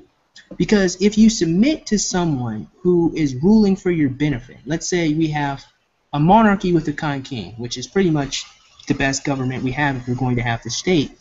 But if you submit to the king, whose purpose, the reason why he makes the laws or does anything is for your benefit, then it is perfectly fine because you trust him and he's not going to hurt you. So when women submit to men, which a lot of women want to do anyway, when they submit to men, it's because they trust them. They know that they're not going to abuse that power over them. And some men do, and that's one of the things I talked about in my videos, but that's where that comes from. So what's the next thing you had? It's just, no, because it was interesting because Okay, go ahead. I came across this. I don't know if you know this scholar. He's like a famous Islamic theologian, and he was saying that that because of women being like when basically Eve disobeyed God and ate the fruit, right? He said that God punished women with 18 things. He said, and I quote here: menstruation, childbirth, separation from mother and father, and marriage to a stranger, pregnancy, not having control over her own person, having lesser share in inheritance, her liability to be divorced, and inability to divorce. It being lawful for men to have 4 wives, but for a woman to have only one husband. The fact that she must stay secluded in the house. The fact that she must keep her head covered inside the house. The fact that 2 women's testimony set against the testimony of 1 man. The fact that she must not go out of the house unless accompanied by a near relative. The fact that men take part in Friday prayers while women do not. Disqualification of rulership and judgment. The fact that that merit has 1,000 components only one of which is attributable to women. The fact that women are profligates, they will be given only half as much torment as the rest of the Muslim community on the day of resurrection. The fact that if their husbands die, they must observe a waiting period for 4 months and 4 months and 10 days. The fact that if their husbands divorce them, they must observe a waiting period of 3 months and 3 menstruations. A lot of this to me kind of linked to Christianity because, Eve is blamed for the fall of man. And Yes. Would you agree that as punishment that women were dealt with menstruation and childbirth, and these certain criteria? No, they were. Hold on. Not entirely. I mean, we're dealing with Islam again, and I'm not very well versed in the Quran. So you know more about that than I do. But I'm more rooted in Christianity and pagan belief systems. It's what I know more about. Well, just to be if your question was, just to be clear, this man was named. His name is Al-Ghazali, and this man actually influenced, Thomas Aquinas, who is probably one of the most celebrated thinkers in all of Christian theology. Am I correct in saying so? Yeah. So it's yes, you are. So and apparently this man levitated and did all sorts of miracles, but that's a different story. But in actuality, woman is blamed for the fall of man. Am I correct in assuming this? Depends on who you ask. The blame of the fallen man was the serpent or Satan, but I think some people would blame Eve. Yeah. Sorry about that. Sorry, could you repeat that again? I said that depending on who you ask. Some people would say Eve, but I would say it was the serpent. Mm-hmm. Yeah. And actually, one thing that I thought was awesome. Are you familiar with someone by the name of Davis Arini? The name rings a bell. Yeah, are you there? Oh, I guess. He left. I'm sorry.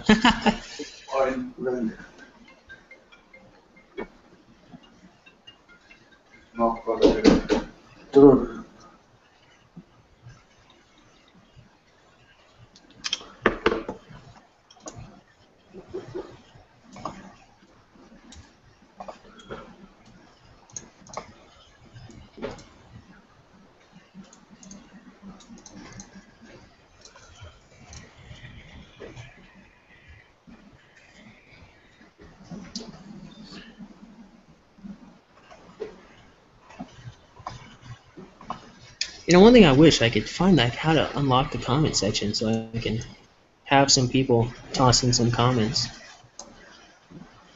Yeah, some reason I don't know why some people they block comments, so they can they can make comments, but for some reason you can't respond to them, which I think is quite laughable.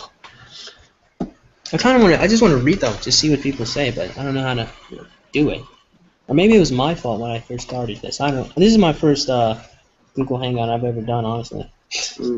Yeah, I've been on a few. I don't know if you ever heard of the Gin and Tonic show, but I've been on there sometimes.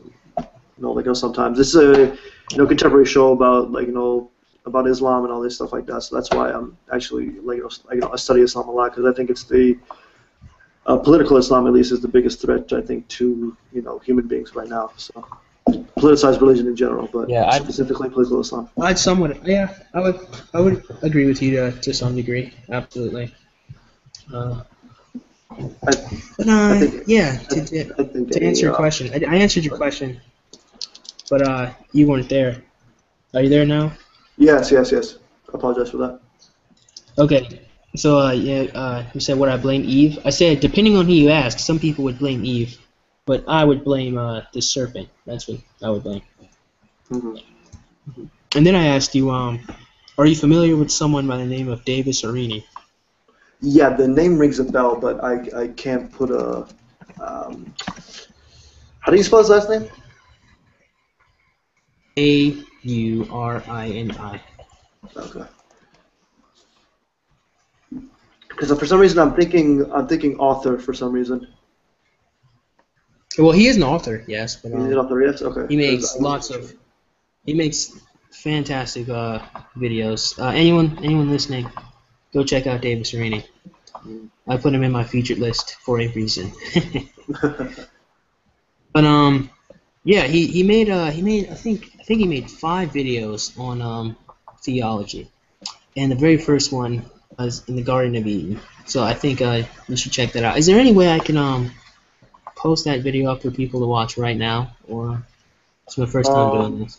Yeah, I think because did you link this to your YouTube account or no?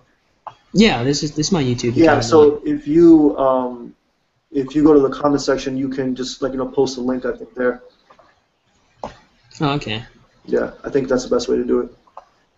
All right. And, everybody can see it, or in the description, I guess.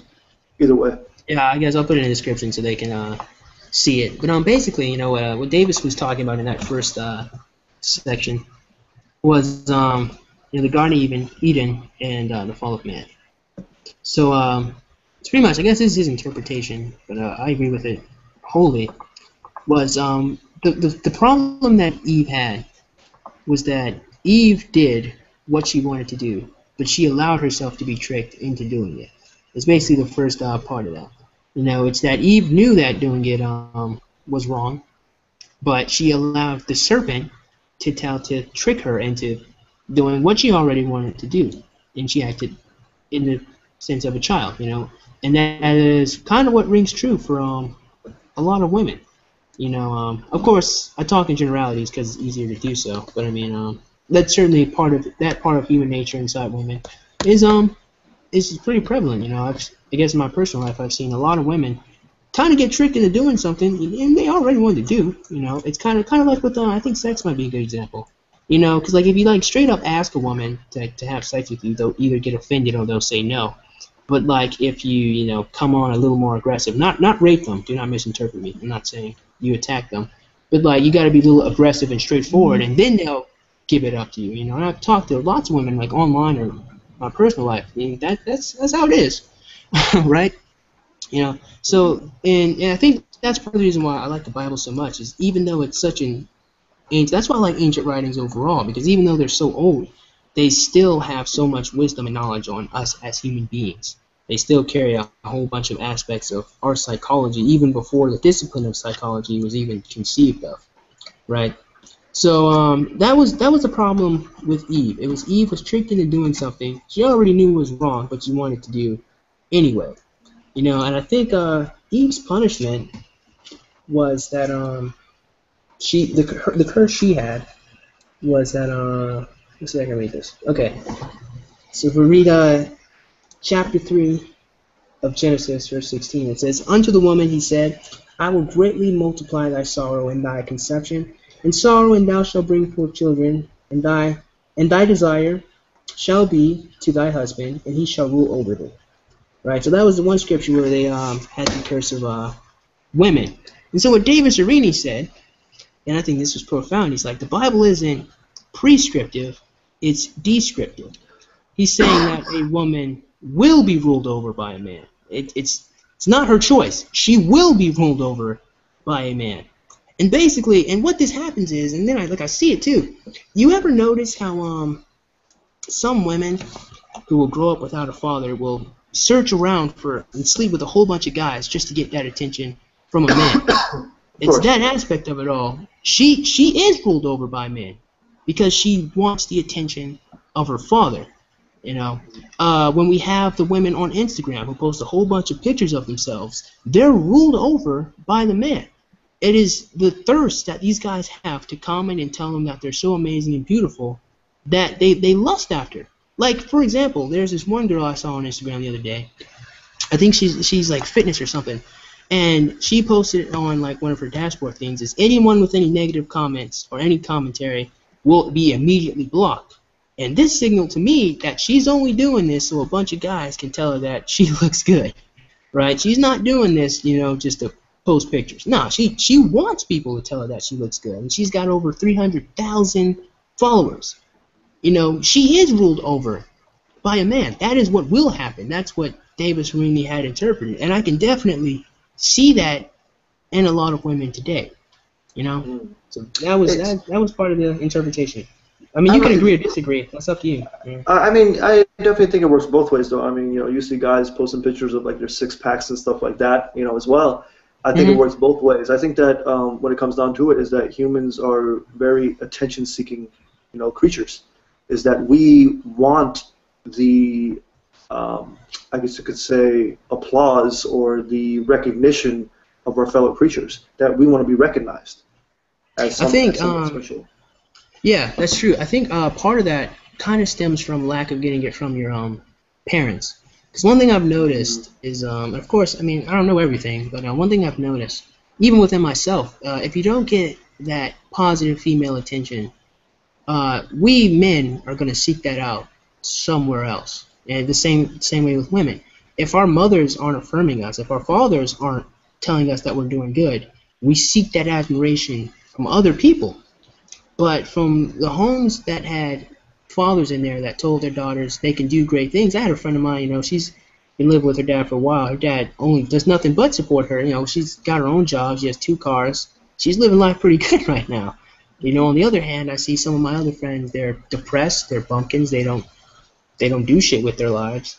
Even though they had a dad with them, he was neglectful. He didn't talk to them too much, and you know, they seek this attention, they seek this gratification from other people. Now, of course, this isn't textbook. You know, this is just I have seen this effect, I have seen this trend occur. So this isn't everybody. You know, it's just I have seen it even within myself.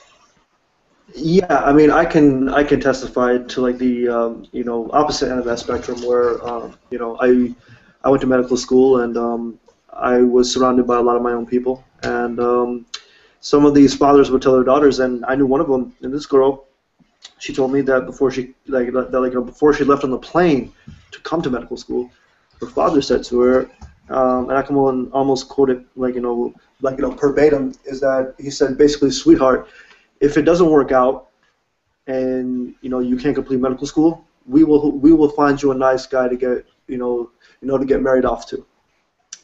So. And being an Indian, I feel extremely ashamed about this because Indian culture, South Asian culture in general, South Asian culture, I can speak as a whole, for some reason has not embraced that concept of equality for women completely. It has not, and it's ingrained in culture. Some of it is culture and some of it is also religious. I would say mostly culture, but I would add some religious dimension. Culturally, you know, women in India now specifically, I mean, they're just getting, opportunity within the last 50 years, post independence, from from Britain, and finally getting, chances to go to school instead of being, illiterate, uneducated, peasants. And for some reason that, that old school mentality is still ingrained in some families, and it shocks me very, very, very greatly because I would never tell. Why does that shock you so much? For me, because Britain was there for 300 plus years, and they all of a sudden just decided to get up and leave. But to me, I thought in a post independence period where we adopted a parliamentary democracy, a secular democracy, and where we emphasize education, where we emphasize that equality before the law, and that no person will be above the law, whether they be religious or secular. And in this framework, and our founder Nehru, he spoke fondly of women, and his daughter ended up becoming the first prime minister, the first female prime minister of India. And all these things that came about. And if you look at the record of women's rights, I mean, India is higher than, I would say, its neighbors. Definitely, definitely higher than Pakistan, definitely higher than Bangladesh, and definitely higher than Sri Lanka. So, which is a good thing. But in comparison to the Western world, it's nowhere near where it needs to be. And I would thought with all those years of British influence and with all those, certain adoptions, they still keep to their culture, and that's the problem. Is that the indigenous culture, the whole framework of it, hasn't been eradicated from like the minds of people. Mm-hmm. And at the end of the day, and these religious traditions don't really help either because, it just doesn't help. You had bride burning in India, which is still going on, but only in remote parts of India. Basically, when like the husband dies, the wife is burned burned alongside him. And this practice was going on for hundreds of years, and sanctioned actually, by like the Hindu religious, religious clerics, and it just retarded that whole civilization for centuries. And yeah, in a modern 21st century discourse, women are still being raped in India, and because of the whole concept of honor. Like a few months ago, two girls were raped. They were cousins, and they were raped. And instead of dealing with the shame, they actually freaking hung themselves in their village, so everybody could see it. And this stuff is still going on, and it's the 21st century, and it just, especially with a country like India, which which I'm proud to be Indian, no doubt about that, because India has contributed a lot to the world. But despite all of its advances, despite all of its technological, sociological, leaps forward, we still take steps back because we still hold to our culture, to certain aspects of our culture, should I say? Because there are definitely positive aspects. But it sometimes, it's just I feel ashamed sometimes because. At the end of the day, it's the mindset. It is the mindset, and that's the hardest thing to break. It's the hardest thing to break. And it really, really does hurt. So, I completely understand. I agree with you there, but I think that is probably one of the greatest examples as to why we need objective morality, right? Because to the people in India, clearly, what they're doing is not wrong. Clearly to them, they're not doing anything bad. So when it comes to the humanists, I think Essence of Thought. Have you subscribed to Essence of Thought or something like that? Yes, I have. Do you follow him? Yes, I do. It's hard for me to gauge his type of morality because people don't understand that there actually is something called secular morality, but people don't understand its branches and its context and its. So we'll talk about that in a second. But going on to the humanist movement, what Essence of Thought really talks about. What he did, or what I see him do all the time, is he says these arbitrary rules. He just says, well, I feel like this is wrong, this is bad, we don't do it. And when you're trying to convince someone, you can't come with a subjective mindset that, well, I think it's wrong, so obviously it must be wrong. Other people agree with me too, it must be wrong. Because over here, just because it's the 21st century, it doesn't mean all knowledge in the world has been traversed everywhere. It doesn't mean everybody knows things. It doesn't mean everybody's educated enough to know these things. So, our time period, we have all this technology, but the technology has only made the world easier. It hasn't made the world better. For example, you and I, we can talk to each other from Connecticut to Florida, but if the only thing you and I are doing, or were doing, was insulting and shouting at each other and yelling, we're not getting fruitful discussion. So while we have the technology to do these things, if we don't have the wisdom, we don't have the knowledge, if we don't even have the patience with each other to talk this stuff out, we're not going to get anywhere. So when you come with the mindset that, oh, hey, look, we have this technology, we're so smart, we know all these things, why are these people still doing this? You got to get into their mindset. You got to get back to that culture, that context. What is happening there? What's going on? What has been happening there? And the only way to convince them is you have to show these people that there's something objective, something that we all, as human beings, have to agree with. It cannot be something subjective. It cannot be something wishy-washy. It has to be concrete. Otherwise, the people in India can just say, well, okay, I feel the way you feel the way you feel. Well, we're not getting anywhere like that. And so I can say from an objective standpoint why X, Y, and Z those people doing in India is wrong. But I mean, over there to these guys, they don't agree to the same moral credence I do. That's what makes the problem hard. And this is the first step of any philosophical discussion. You always have to have a criteria. You always have to have what you're talking about. Otherwise, the two people will be talking about different things. And if we can go back to essence of thought, we had that problem because he said religion when he really meant Judeo-Christian and Islam. But I took the context, my criteria for religion was the rituals, the belief in anything higher than yourself, like the whole spectrum of religion. That's what I was arguing the whole time. But he was arguing in Christianity. So because of that conflict in terms, he kept saying that I was taking his words and saying I was lying and whatever nonsense that was. But that's a huge problem. So when you look at these countries like India, you have to understand the context, the mindset, what is going on there, and why do they feel the way they feel. You see what I'm saying? Yeah, I do. I just think that, like, to understand, because, I mean, there's this, to the credit of religion, it has assumed the position of being the only framework for the moral framework, if you can catch my drift on that, because it's been around longer. Like this whole secular movement. I mean, from what I look at it as like a whole, if you're looking at modern day secularism, the term secularism was not coined until the mid 19th century. So we have to understand that first. So we're talking about secular, secular morality versus religious, I would say more theistic, morality. The whole secular, framework. I mean, really, there's three main branches. I mean, you have basically consequentialism, you have free thinking, and you have secular humanism. I mean, those are the three generally agreed upon. And utilitarianism, you can also throw throw there as well. So I guess technically four. I mean, so when we're talking about consequentialism, we're talking about goals. We don't start with rules. We start with goals because we want to maximize the well-being of not just one group but of humans as a whole. So consequentialism. So what's your okay? Keep going.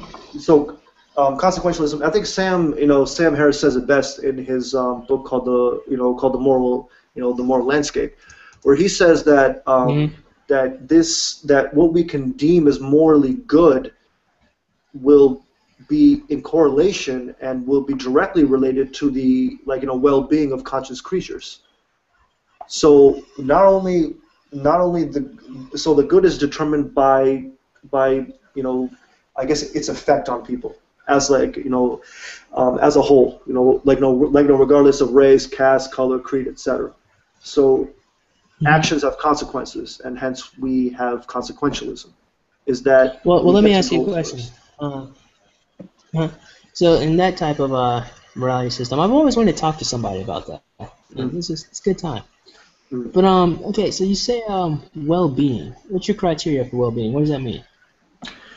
Well, I'm not a consequentialist myself, but if I was to determine it, well-being, I would say we can.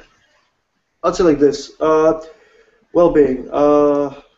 So we can agree on certain things. Would you would you agree with me that pleasure is preferable to pain? No. No? No, and here's why, because I've heard Matt Durahanti say this. Depending on the person you're talking to, pleasure is pain. If you're talking to a masochist, if, say, a woman likes being spanked, that is pleasure. Pain is pleasure. So we can't all completely agree with that. If we're talking to the bodybuilder who puts on, does the 40-pound dumbbells, the pain hurts, but he's choosing to force his body to grow so he can get results to look better. So you can come up with lots of cases where either pain is pleasure or where pain is preferable, right? So that's not all encompassing. As a side effect, I mean, not as a side effect of doing something, but in terms of, I would say, it would be preferable. Okay, for example, it would be preferable, I would say, for me not to kick you in the back of the knee, correct? Uh-huh. Like, if I was to kick you in the back of the knee right now, I mean, you would feel pain, correct? Unless Yes. you obviously, unless you're not born with the nerves to feel pain, but I'm going to assume here. So, I mean, when it Mm-hmm. comes to when it comes to actions having consequences, when it's done to Mm-hmm. something or somebody else, I think would be a more appropriate. Because if it's self-inflicted, that's out of your, it's out of your own volition. So you have to. So Mm-hmm. at the end of the day, somebody else can't be, can't be accountable for that, and nobody else can be blamed for that if it's done on purpose. Okay, well, how about different? All right, different scenario then, right? Do you know what Wolf's Law is? What was that again? Do you know what Wolf's Law is? Wolf's Law. No, I do not. Yes. Could you please enlighten me? Okay. I will in just a second. So watch this. If someone grabs a bat, or not a bat, let's say a stick. All right, they swing the stick at you. They're trying to hurt you. You lift your arm up, wham, you hit your arm. That's pain.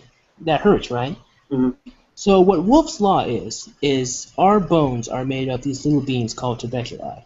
And whenever they break, and whenever there's microfractures, our body lays down calcium and it forms them back up. This is the basis of martial arts training when it comes to iron body, right?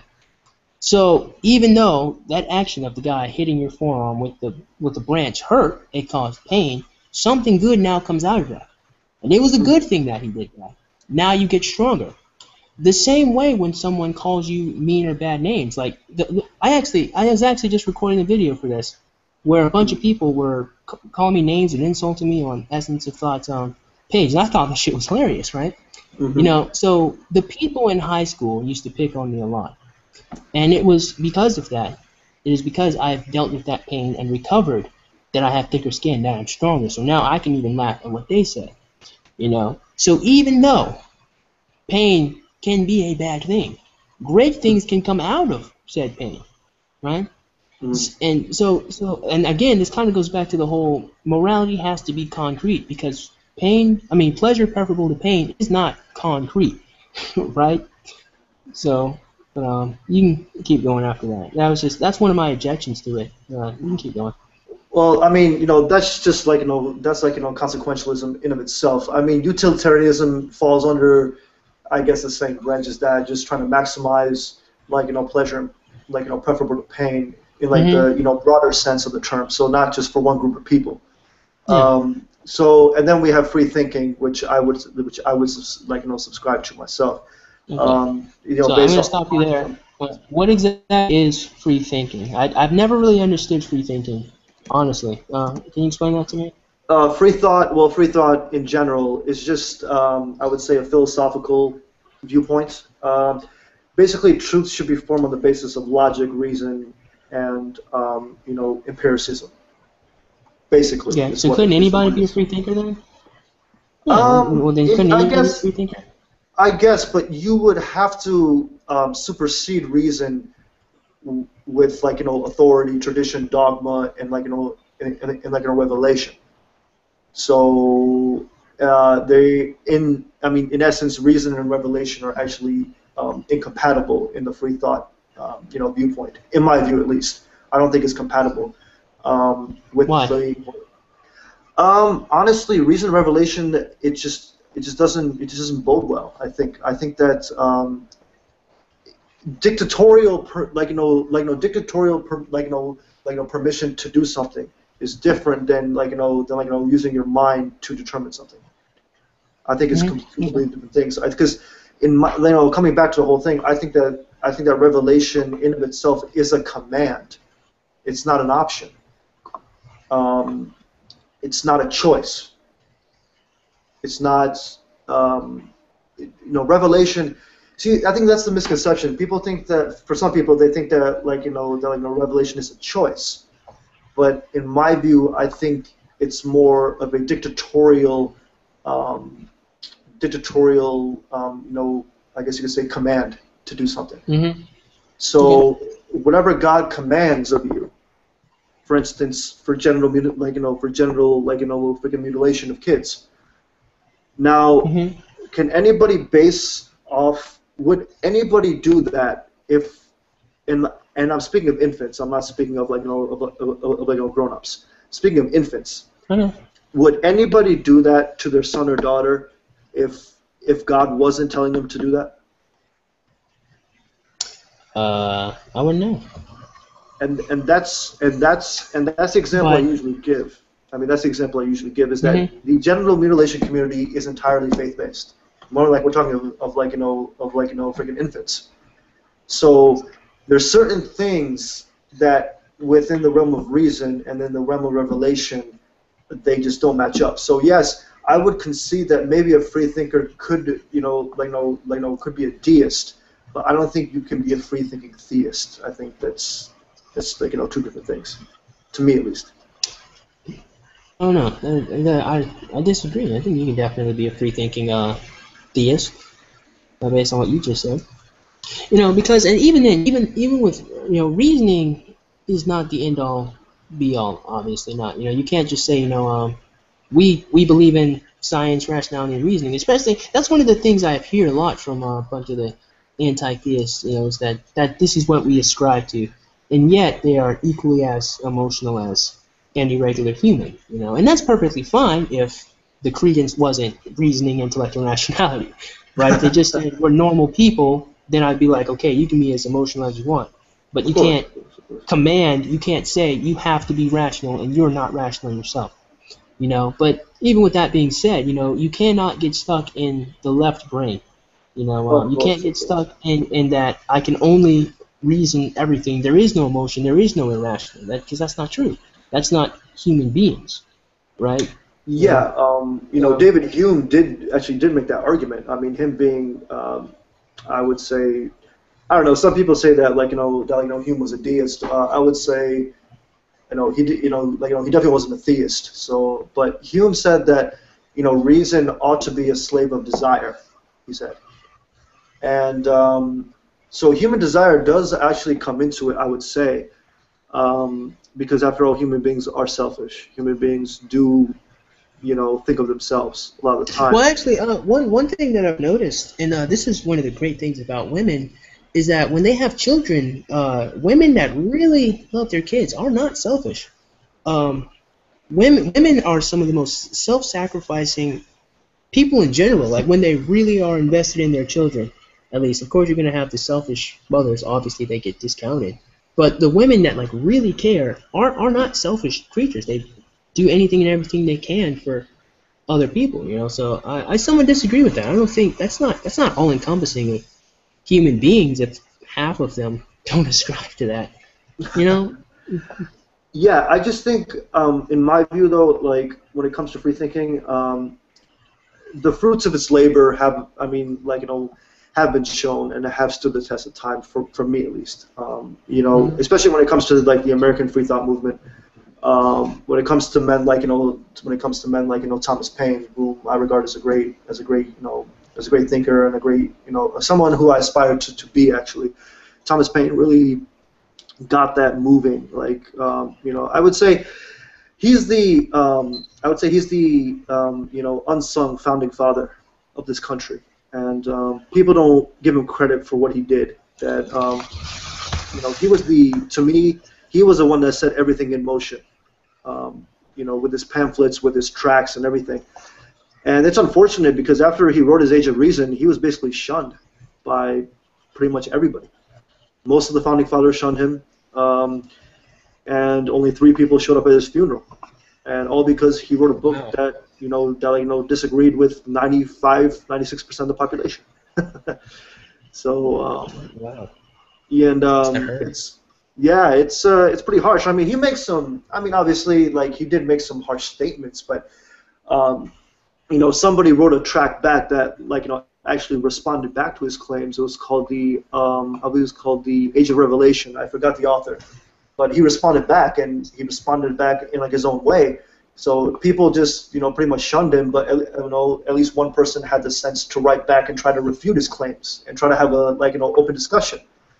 And this comes back to the whole left-right thing, is that the modern left and right is really focused on Thomas Paine and Edmund Burke.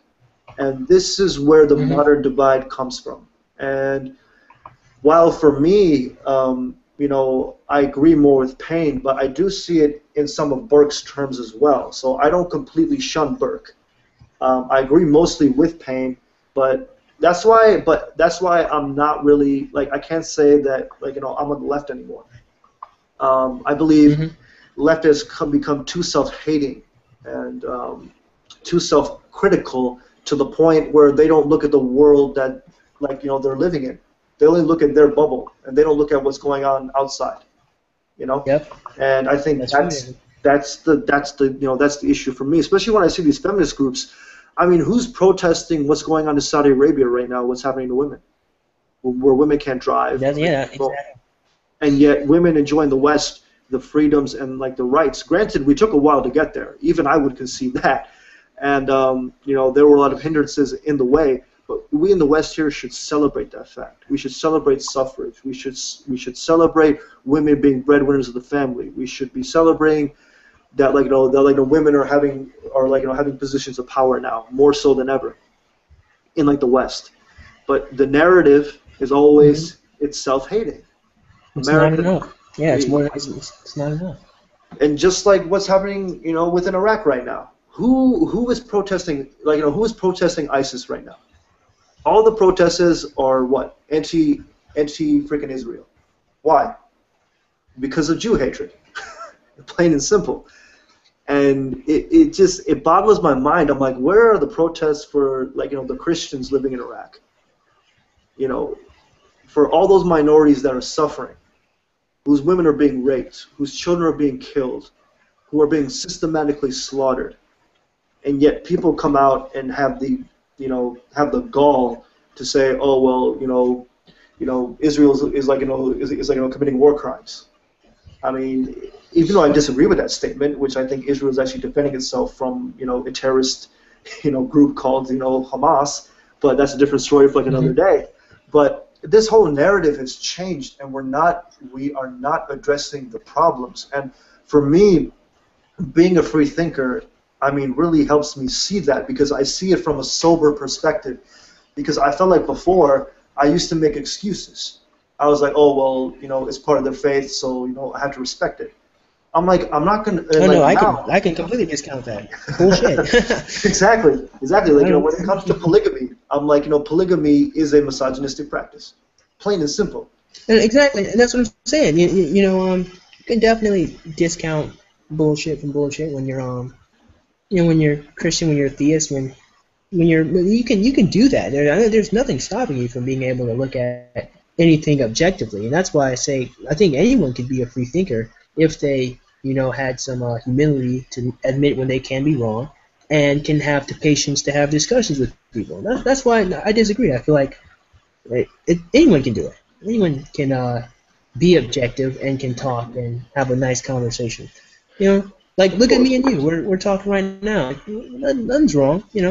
exactly. At least I not for mean, me. I'm all right. Okay, so yeah, you're yeah, good yeah. too.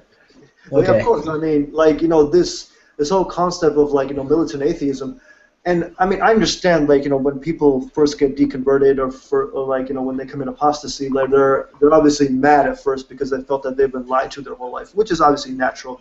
I mean, if somebody was feeding me a delusion for 27 years of my life, I would be mad too. But that whole being, for me, I was angry for maybe a couple months, and then I just let it go. I still attack Hmm. religion, but like I said, I don't hate religious people. I have to say it 100 times. I do not hate religious people. Hmm. I hate the Yeah, ideologies. and that's the difference. And even in the video I was just recording, that is a difference between being an atheist and being an atheist cult. Okay, because people who are atheists, they're fine people. They are all right. They don't believe there's a God. That's it. We can still talk to each other. But the people who are in atheist code, the people who are the anti-theists, who will attack everybody, and this is the thing that confuses me because again, I was reading the comments on Essence of Thought's page, and I was like, how do these people not understand why people say atheists hate Christians? Like, how do these people not grasp this concept? Like, the comments that I read explain exactly why Christians feel like atheists hate them, Mhm. right? because Essence of Thought saw one of my videos. These people have only seen one of my videos, right? They've only seen one, and all they do is bash me. So they completely forget all of the wisdom I tried to instill in people. They completely forget the comedy. They completely forget the fact that I try to help people, and they get caught. Oh wait, he's stupid. Fuck that guy. The people the people in the atheist cult, they don't see that they are the reason why there's such a negative stigma to be an atheist. They are the reason why people say that atheists are these hateful, angry people. But they're so blind, they're equally as emotional as the fundamentalists they claim that they hate so much. And they're blinded by that rage and that anger. Like I'm being dead ass serious. You can go read the comments on Essence of Thought's videos. They're fucking hilarious, but they reveal the nature of this community. So I mean, obviously, like, everybody's different. I mean, like, every Christian is different. Every deist is different. Every, see, that's the thing, is that when we lump people together, based off of certain beliefs, that's, and that's when it gets tricky because, I criticize ideas. yeah, Ideas. And even when that's people fine. say these, like, that's fine because at the end of the day, ideas don't have feelings. I mean, not that I care if they did or not, but ideas don't have feelings. Ideas don't have a face. Ideas are composed of words, thoughts, emotions, etc. It's all the intangibles basically. If you like, if you want to get down to like the, like the whole core of ideology is that these are ideas. But what we're saying, as like an anti-theist, I would say that ideas have consequences. And when I see a certain idea being taught and being promulgated, being even dare I say indoctrinated on certain people, not on all people, as absolute truths of which they don't need evidence, of which they don't need a justification. Coming to a point, if I was to talk about, like, the concept of jihad, people automatically, when I look at the theology, when I look at it in like its totality. I don't look at certain aspects of it. Jihad itself is actual physical warfare. It is also internal warfare. There's the greater jihad, which is the internal concept of it, and then there's a lesser one, which is the physical concept of it. But these concepts exist. So when I bring up this point, people are like, oh well, you're just misconstruing the faith. I'm like, yeah, but I'm showing you evidence based on your classical scholars. And then they just shut up and do that. And same thing with with certain Christians I know. When I bring up the fact, like one of the early church fathers, his name was I believe it was Tertullian, when he was describing heaven, I believe it was, and he said that one of the joys of heaven, this is not a direct quotation, but I'm going to paraphrase. He said that one of the joys of heaven is going to the lip of it and seeing all the screams of the damned that are burning in hell. Oh my. So and then Christopher Hitchens said, well, I can kind of relate to that because I contemplate the misfortunes of other people. So when it comes to these certain things and I criticize it, people think that it's an attack on their.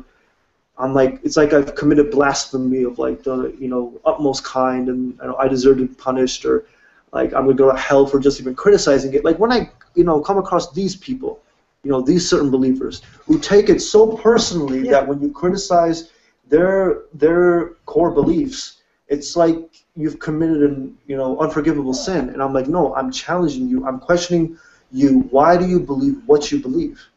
Is what I'm asking you. Mm-hmm. And I get, I'm not a communist. I do agree with Marx on some points, but I'm not a communist. And just because I criticize communism, that doesn't mean that all communists are bad people. It's two completely different things, and people can't wrap their heads, their heads around this, and it really makes me angry because we're criticizing ideas here. We're not criticizing people per se. Exactly, and that's this. This is actually and that would happen for any type of ideology or any type of firmly held belief. Because what is happening is that these people are replacing their identity with their ideology. You Hmm. know, I guess right now we're dipping into psychology right now. You know, these are the type of people, and again, the atheist cult are the same people. You know, they're equally as bad. These are the people who ride. You know, I'm a Christian, and they don't understand the theology and they don't understand the context of the scripture. And so when you do challenge them because of their ignorance, they don't know how to respond, and this is their identity, they get angry. Same thing, you know, with atheist cult. Again, they're two sides of the same coin. That's the ultimate problem. You know, people have to learn how to separate their faith and their belief from their identity in order to scrutinize it, in order to talk about it. Because, and then on the other hand, sometimes, you know, some people do kind of get a little defensive. You know, because like when I did the video in response to Essence of Thought, you know, I made a little joke and I was like, you know, I think I kicked the hornet's nest. And I did. I got a whole bunch of people, some people like subscribe to my channel literally, like just to fucking troll me. I got this one guy trolling me right now who thinks he's getting somewhere, but he's not. But that's the thing, you know. So sometimes that does happen on both sides. We have people who will troll you or who will attack you and bother you, and people get defensive, you know, based on what other people have done. And then unfortunately, that becomes their idea of the individual. So again, atheist cult, they attack the fundamentalist Christians. The fundies attack atheist cult. But they're the same. They're the same people. They just one thinks there's a God, one doesn't. It's ironic to me, at least. Yeah, it's a. I mean, it's like when I watch, you know, certain atheists, like you know, for instance, Hitchens, like when he used to debate, and, you know, stuff like that. The the overwhelming majority of crowds were, I would say, Christian, you know, in nature, Mm-hmm. and some of them, you just see their faces, like when he's talking, and it's like they're about to cry or they're about to, like, you know, blow, like, you know, a gasket, like, and he's just bringing forth his arguments, and that's the thing. When you, for me, when I disattached myself from the label, and when I looked at it from like a sober position without any sort of attachment, um, you know, emotion, whatever, upbringing, whatever you want to call it. I mean, you know, all the above. And I looked at it soberly. That's when I changed my mind.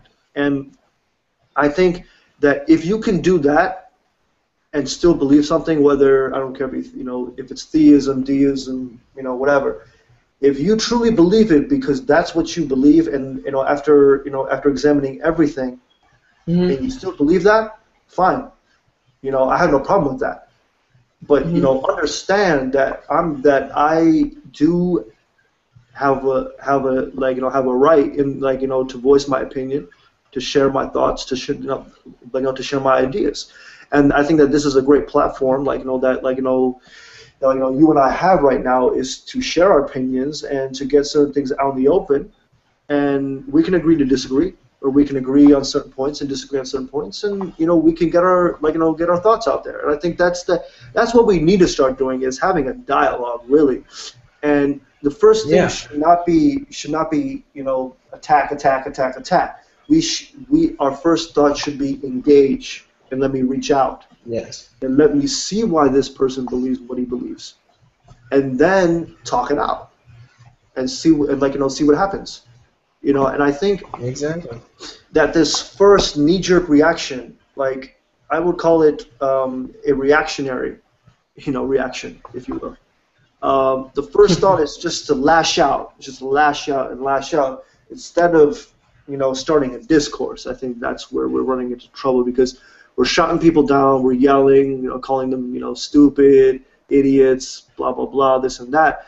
But we need to start having rational discourse, and, you know, examining beliefs, examining doctrines, and also examining their, you know, impacts on, like, you know, societies. I think that people forget that point too. And so for me, it's more about reaching out. And obviously, you know, like, you know, I will criticize all day. I say, I say it all the time. I think that faith is man-made. I mean, I don't think it's metaphysically true. But does that mean that, like, you know, I'm close to, like, the idea of it being true? No. I would say that it's going to take some convincing for me to believe it, but I always leave the window open for it. I don't completely wipe it out.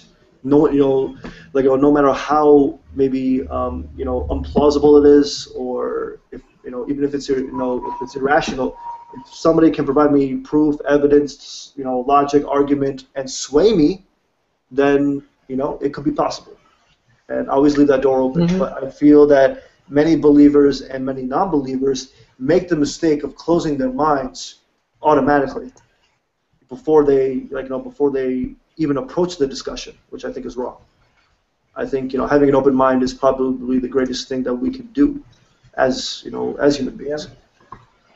So I mean, it's just sad because I think that we have a lot to offer, and both of us do actually. And when it comes to discourses, more discourses like this need to take place in order for us as a species, in order to progress forward. Because when one person, when one person has too much power of one certain viewpoint, it becomes a problem. It becomes a problem. Yeah, I agree. I definitely agree. And I think that it's time that we grow up and we start engaging. That's why I think I credit the New Atheist movement for one thing in particular, is engaging the faith-based communities, is calling them out, if you will, in their books, in their discourses, in their debates, and getting to the root of the issue, into the root of their beliefs, into the root of their theology, and examining it. And I think that's one of the positive things that have come from it. And one of the negative things, is the closed-mindedness. And I think that's what needs to change.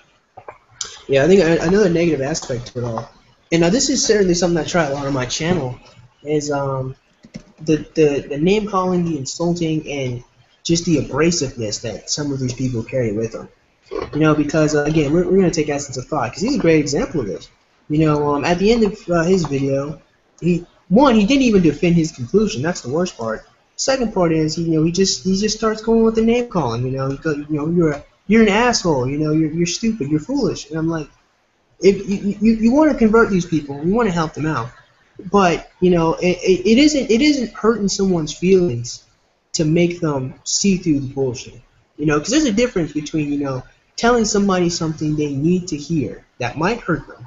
Like for instance, let's say someone's addicted to drugs, and you tell them, hey man, you're going to rehab. Okay, yeah, that hurts. They might be upset, but it's to get them help.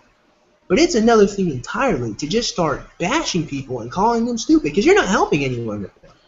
No one's getting better. No one's learning anything. You're not helping anybody with the you're stupid debate. You're dumbass. No, you're a dumbass. So fucking okay, we're all dumb. So fucking what, right? So that's why I always just tell them, okay, look, I'm stupid. Convince me now. Educate me, since I'm so damn stupid. And that's a huge negative that comes from these people, because they're equally as emotional, and yet they just want to cry philosophy, rationality, and they don't even know what they're talking about. Like they'll throw out, oh, you used a straw man, but they don't even know what a straw man is, right? Yeah. So that's one huge part of it.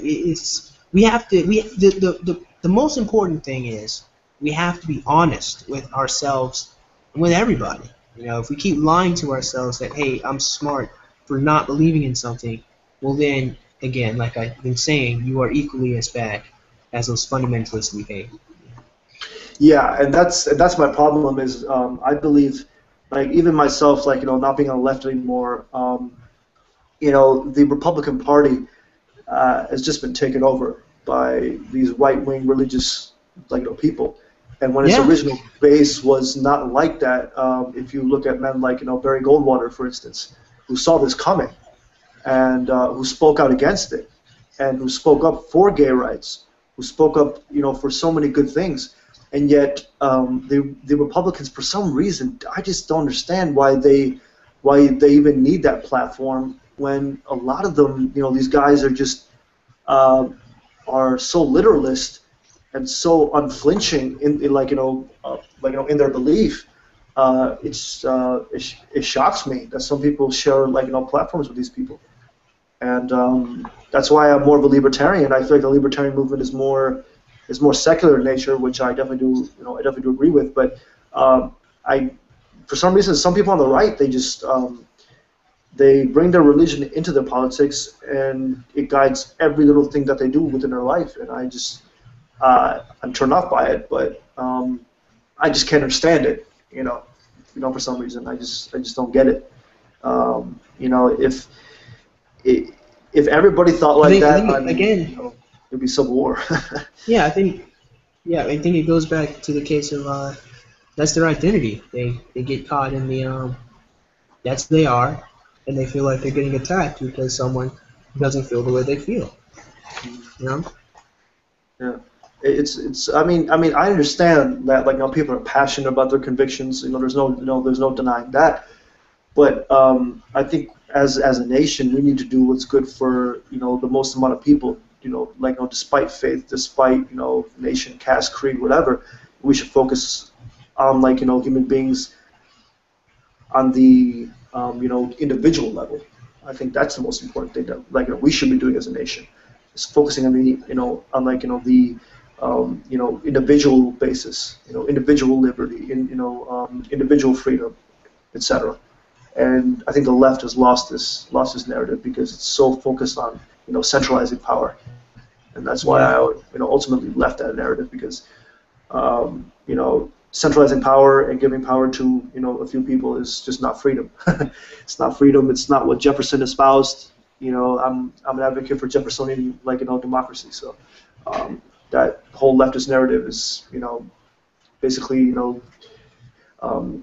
antithesis of what I believe. So, and this narrative is being promulgated, and it's sometimes I just feel it's sickening, just to see that whole narrative, take its weight, take its shape. That is exactly why I get on these social justice warriors and these feminists. Because these guys, they're not helping people. They especially aren't helping women. And every now and again, I get the you're a misogynist comment on my channel all the time, and I'm like, yeah, dude, I do this shit to help women. I don't hate women. What are you talking about? I'm not mad. I'm doing it for the complete opposite reason. I don't want any woman to end up in a terrible relationship. You know what I'm saying? So they get so focused on hatred, right?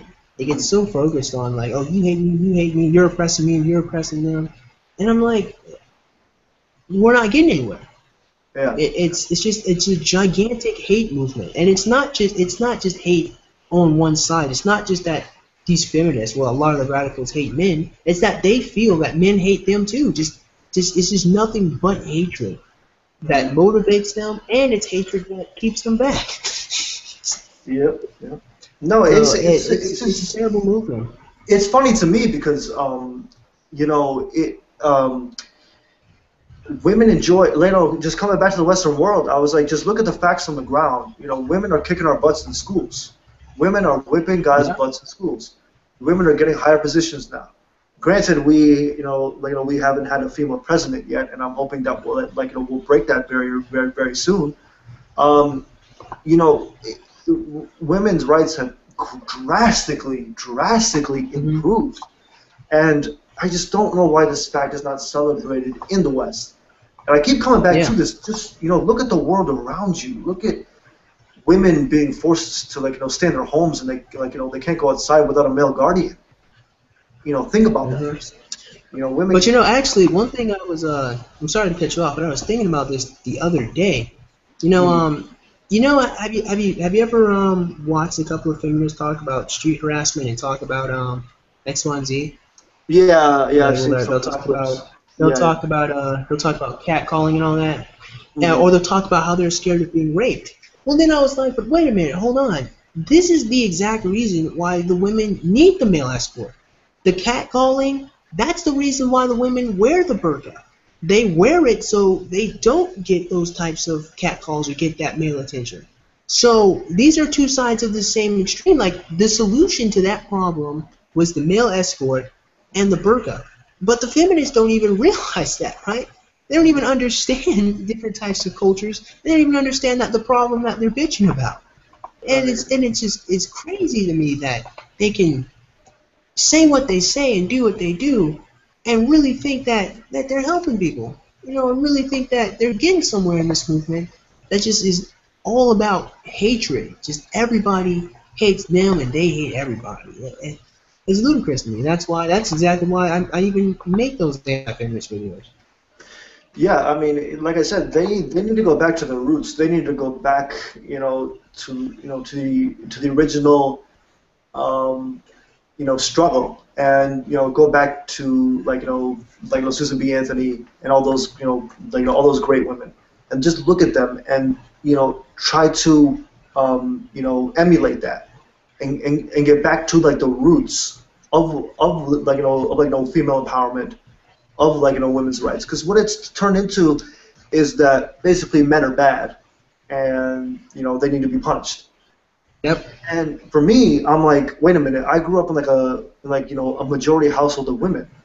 I have a lot of female, I can see it from like a female perspective because I have female aspects to me because of that. Because my whole upbringing and everything. And I see it, and I can see it from a female perspective. That's why I can have conversations with women, and there's no sexual connotation to it at at all. So for me, I'm like, Yep. you can't lump every guy into the same thing. Granted, guys, we do have crazy hormones. I'm not gonna lie about that. Me being myself, I'm I know I'm gonna be a doctor, so I should know this. That obviously in our teenage years, guys only think about one thing, which is true. Granted, but when we grow up as adults, and when we see things, and when we experience things on our own, it completely changes our worldview, and it also has to do with upbringing, if a mother walks out, on the family, that's going to be detrimental on the boys, on the sons. It's going to be detrimental. Absolutely. And so not every situation is the same. Therefore, not all people are the same. And this is unfortunately. I'm not saying that all feminists are like this, but I've been noticing a growing trend. No, not at all.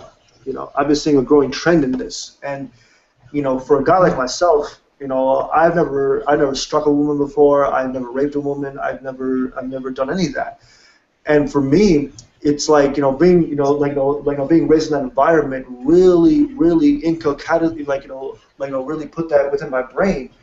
And it gives you a different view of the world, seeing it through that female perspective, and it really does change your life, and it just really shocks me that some people talk the way that they do, and they have the audacity to say that all guys are the same when we're clearly not, and I think that's the problem. Exactly. Putting people in boxes. That's the issue. And exactly. I don't regard all religious people as the same. And some people don't take things literally. They take things metaphorically. So, even within religion, you have different viewpoints, different ideas and different things like that. For me, it's not about the practices. For me, it's about the basic structure of it, the basic idea of it, and that's what I attack mainly.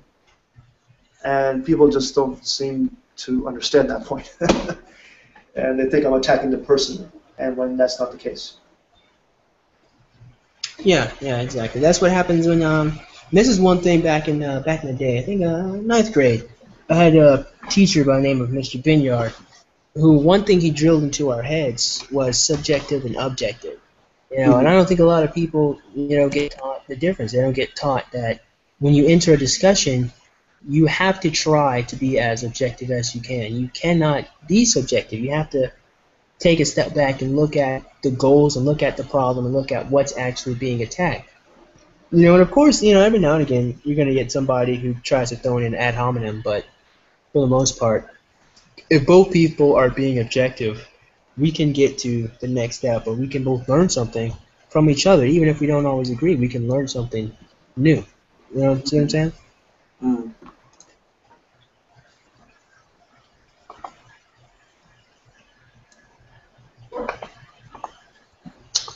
But yeah, it's funny. We talked about feminism a couple of times. Mm.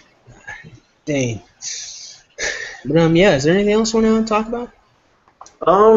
I guess if you don't mind me asking, do you believe that if you were to find out, if for some reason, if some conclusive evidence came about, or somehow it was proven that Christianity wasn't true, how would Hmm. your world change? Do you do you think how would it change? Um, I'd be very confused, and the reason why is because of the spiritual darkness that I've conducted a lot of research into would not make any sense to me, and I would have to try to figure out what was going on with these people. Because like I was almost an atheist, dude. Like I'm not. Uh, I didn't always feel as strongly as I did. So that's why I say not the atheist can certainly be a free thinker, but when I started putting a lot of research into these different stories of like demonic activity and these different stories of like ghosts and whatnot, Mm. and I even put in some research into aliens, and it is strange to me that a lot of alien abductions, like whenever it's happening, if someone ever says the name Jesus, like it stops immediately. Like if it's a dream, it stops immediately. The abduction Mhm. ceases, and it doesn't make any sense to me how these people, they can be secular, but Jesus still stops an experience like this. So I guess it kind of rings true to the whole, either the theology is deeply ingrained in us to a subconscious level and we don't even realize it, or there has to be some power in the name of Jesus. That's how I reason. So if you came and they said, we have definitive proof that Christianity, is not true or that Jesus didn't exist, I would then try to figure out what is going on with these people. What is up with these demons? What is up with all of this stuff happening? What is happening here? Because now it makes zero sense at all. Because this isn't just simple delusion. This isn't just simply schizophrenia. Schizophrenia doesn't affect the physical realm; it only affects the mind. So if physical things start happening, the person isn't dealing with schizophrenia. So I'd have to try to figure out what is happening here. You know, like a huge chunk of the puzzle would be gone. So I hope that answers your question. Mm. Yeah, yeah, definitely. I mean, uh, and that's the thing too. When I saw a debate one time between Lawrence Krauss and a Muslim apologist. I believe it was in Australia, and he asked the crowd. He said, um, "If your faith wasn't true, would you really go out and murder your neighbor?" And somebody in the crowd actually raised their hand and said, "Yes, I would." And so for me, when I think some people do do need religion. I mean, those type of people. If it stops them from murdering people and killing people and raping people, then by all means believe. you know, because at the end of the day, that's one less problem to worry about. It's just shocking because if I do question sometimes why I believe what I believe, and as I said before, I'm definitely open to the idea of deism, or the God of Einstein and Spinoza and those people. Definitely open to that. I just think when it comes to theism, I just can't wrap my whole head around the concept, because I mean I just think it's very dictatorial, and it's very serf-like in its demands of us, and I just can't wrap my whole head around that. And then when it comes to the problem of evil, I think that's the biggest thing. And Oh yeah, every I just recorded a video on evil. We can talk about evil if you want. yeah, I mean I believe it was Epicurus who said it best um, in his I don't know if he was the first one to espouse this argument. I think I'm trying to think what he said. He said, "Is God willing to prevent evil but not able to, then he is not If he's able, omnipotent. And if he's yeah, but is okay. he able and I not know what the quote willing, is. then he's malevolent, Mhm. etc., etc. And it really resonated well to me because I just reading facts like that, that 9 million children die every year before they reach the age of, I believe it's 10. Mhm. Is I mean, it's an astounding figure, number one, but number two, it's basically, I think the facts is that it's 17 people every 5 minutes or every 3 minutes, children that die don't reach the age of 10. So, I mean, for me, I'm like, you know, if there is a theistic God, I mean, why doesn't he come in and save these people? And why does he allow their families to Hello, are you still there? grieve this way? Yeah. Okay. No, can you hear me? Yeah, okay, you're Yeah. back. You're back. Okay. Sorry. No, 9 million children die every year before they reach the age of, I believe it's 5 or 10. I forget which number it was, but I mean, it's an astonishing figure. And I think the breakdown comes to about 17 kids a minute or something like that die. And if there is a theistic God, I mean, wouldn't he want to actually help these these children out and prevent their parents from grieving in such a way? And when it Yeah, comes I down to think evil, okay. and I just think it's the problem with evil when it comes to the theistic God, because theism says that God actually helps us, you know, intervenes, sends down revelation, prophets, and keeps everything in motion and this and that. Is that wouldn't this theistic God, and if he's all loving and all powerful, wouldn't he try to help those poor children out, you know from dying? I just had these questions, and I just don't get a solid answer, or have not been convinced of it. So because in my view, if this God does exist, he's very cruel, or he's very indifferent, or he just doesn't care. So I mean, that's the way I look at it. Yeah, all right. I think one of the huge problems a lot of people don't get is they don't really know what evil is. They don't know what evil looks like. They don't know the different forms that evil takes. And we talked about this earlier in the show. Because suffering in itself is not evil. That's not hurtful. Evil can only exist where morality can be applied. Okay, because I think as a definition of the word evil is morally reprehensible, right? So you can only apply something as evil when morality can be applied to it.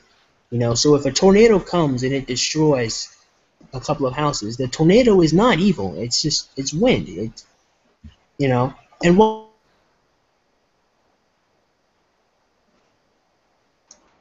the same thing as a tiger. If a tiger kills a baby, it's absolutely horrible, and I'd probably kill that tiger.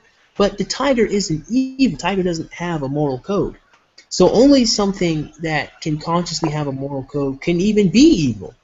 That's the first thing. So suffering itself isn't evil. So the only thing that would make the suffering evil is if the person was inflicting it with intent.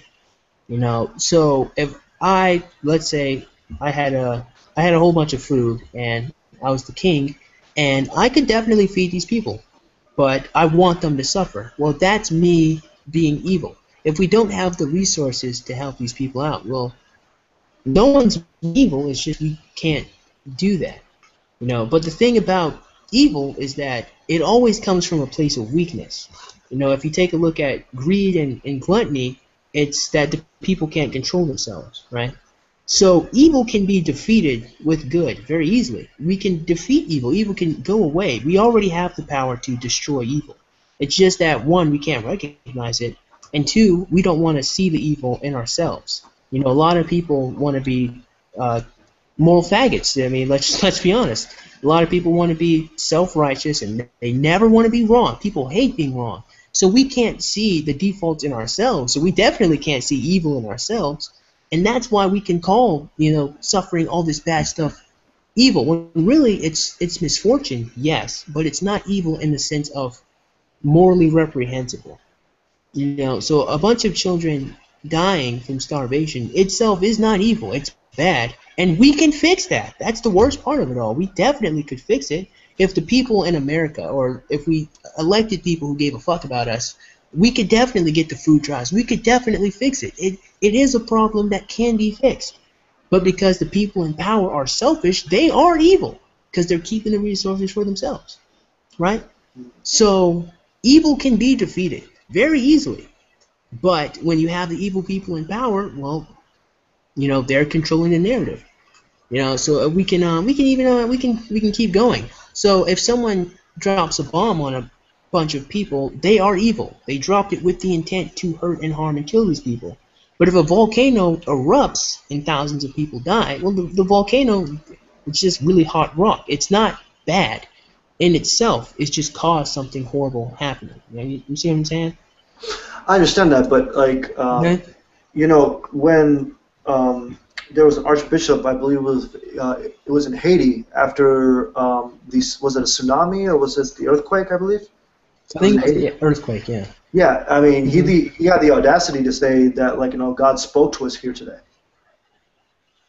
and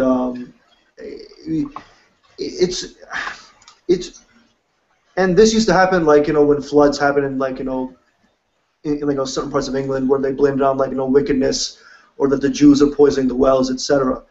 And Hmm. so when it comes, so you can't link theology with a natural event. And science has told us this. That's why we don't pray for rain anymore, right? We go see like, so that's the thing, is that religion has the advantage because it was our first attempt.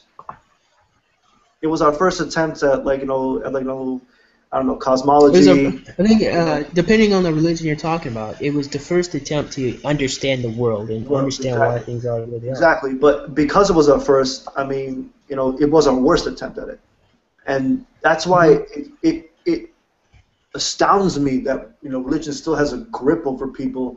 I mean, less so than like it used to. Obviously, I think that we can both agree with that. I mean, Oh I, no, I I'm not was, astounded at all. Not with the present state of the world. Actually, if you take a trip over to China, Christianity is booming right now in China. oh Uh, yeah, I can it definitely imagine that. is Yeah, I can definitely imagine it that. is it has exploded. So I definitely understand exactly why people are still religious. Uh, It's just I don't think that, like, it should be running our public policy. It should be running our foreign policy. It should be running our government matters. And I no, it think shouldn't. and that's the conflict, is that when it comes to clerical bullying, whether it be by priests, by, like, rabbis, and, like, by mullahs and imams and all these things like that, it's clerical bullying in which I strongly and vehemently oppose as well. It's this Hmm. it's this mixing of religion with politics, and this is what I am, like, what me myself, and I can speak for myself, is what I fight, is to uphold the First Okay. Amendment, and to stop clerical bullying, and to stop demonizing people because of their belief. People obviously Yeah, have we the right to definitely believe we it. agree there. So I think that's where we can find some, like, common ground here. And essence of thought. I think. I mean, I was trying to talk to him earlier as well. I unfortunately could not get a conversation with him as of yet, but I definitely do hope Hmm. to, like, in the near future, where we can talk it out, because um, I honestly think that his convictions are genuine. I definitely believe that he feels that what he's doing is honestly, in his heart of hearts, he believes is correct. He Yeah, believes, like, he's doing the yeah. right thing. And my question for him would be the following. Would be two questions. It will be one. Um, were you, like, did you grow up in a faith? Number one. And number two, when did you Mhm. leave? And do you still hold resentment for that prior faith because you felt that you were lied to? I think those questions I would love, definitely love to ask him, because former believers, when they come out, and like, I can testify to this, as I said before, they come out really, really angry, and Hmm. I think some of them cannot let it go. So even within the anti-theist community, I think you have different groups of people. I think you have people who still hold a grudge against religion because like they were part of it for so long, and they felt that like Yep. they were lied to, and they just can't let it go. And you have people who are legitimately angry because of the followers and because of their certain actions and statements, but mainly because of their theology. So even within the anti-theist community, and then you have other people who just actively oppose it in general, because not only do they think it's untrue, they wish it wasn't true, which is me. Yeah. Not only do I say that it's metaphysically untrue, is that like I wish it wasn't true, because it would have dire consequences in my view of the cosmos in which we live in, and it would have dire consequences in the world we live in. So that's my viewpoint on it. So I think even within the anti-theistic community, you have different branches of people, and I think that needs to be stated as well. Just as you have different branches of Christians and different branches of Christianity.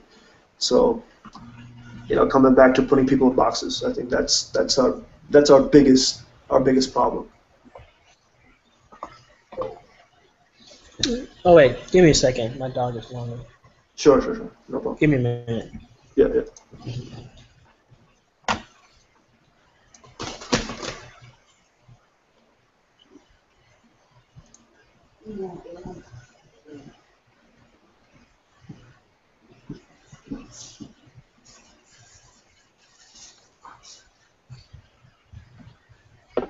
Hey, you there?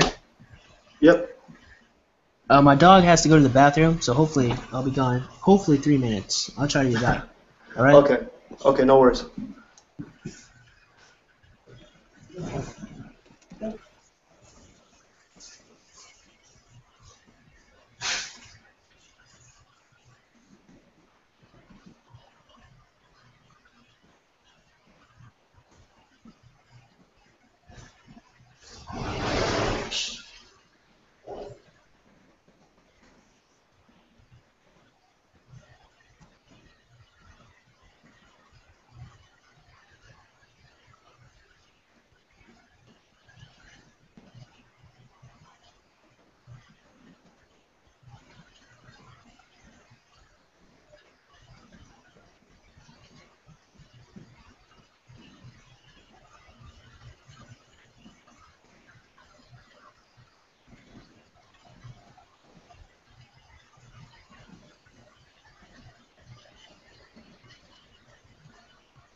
Are you still there? Hello? Yes, I am. Yes, I am. Sorry. Okay, give me about, he's almost done. Give me about 30 seconds. Okay, no worries.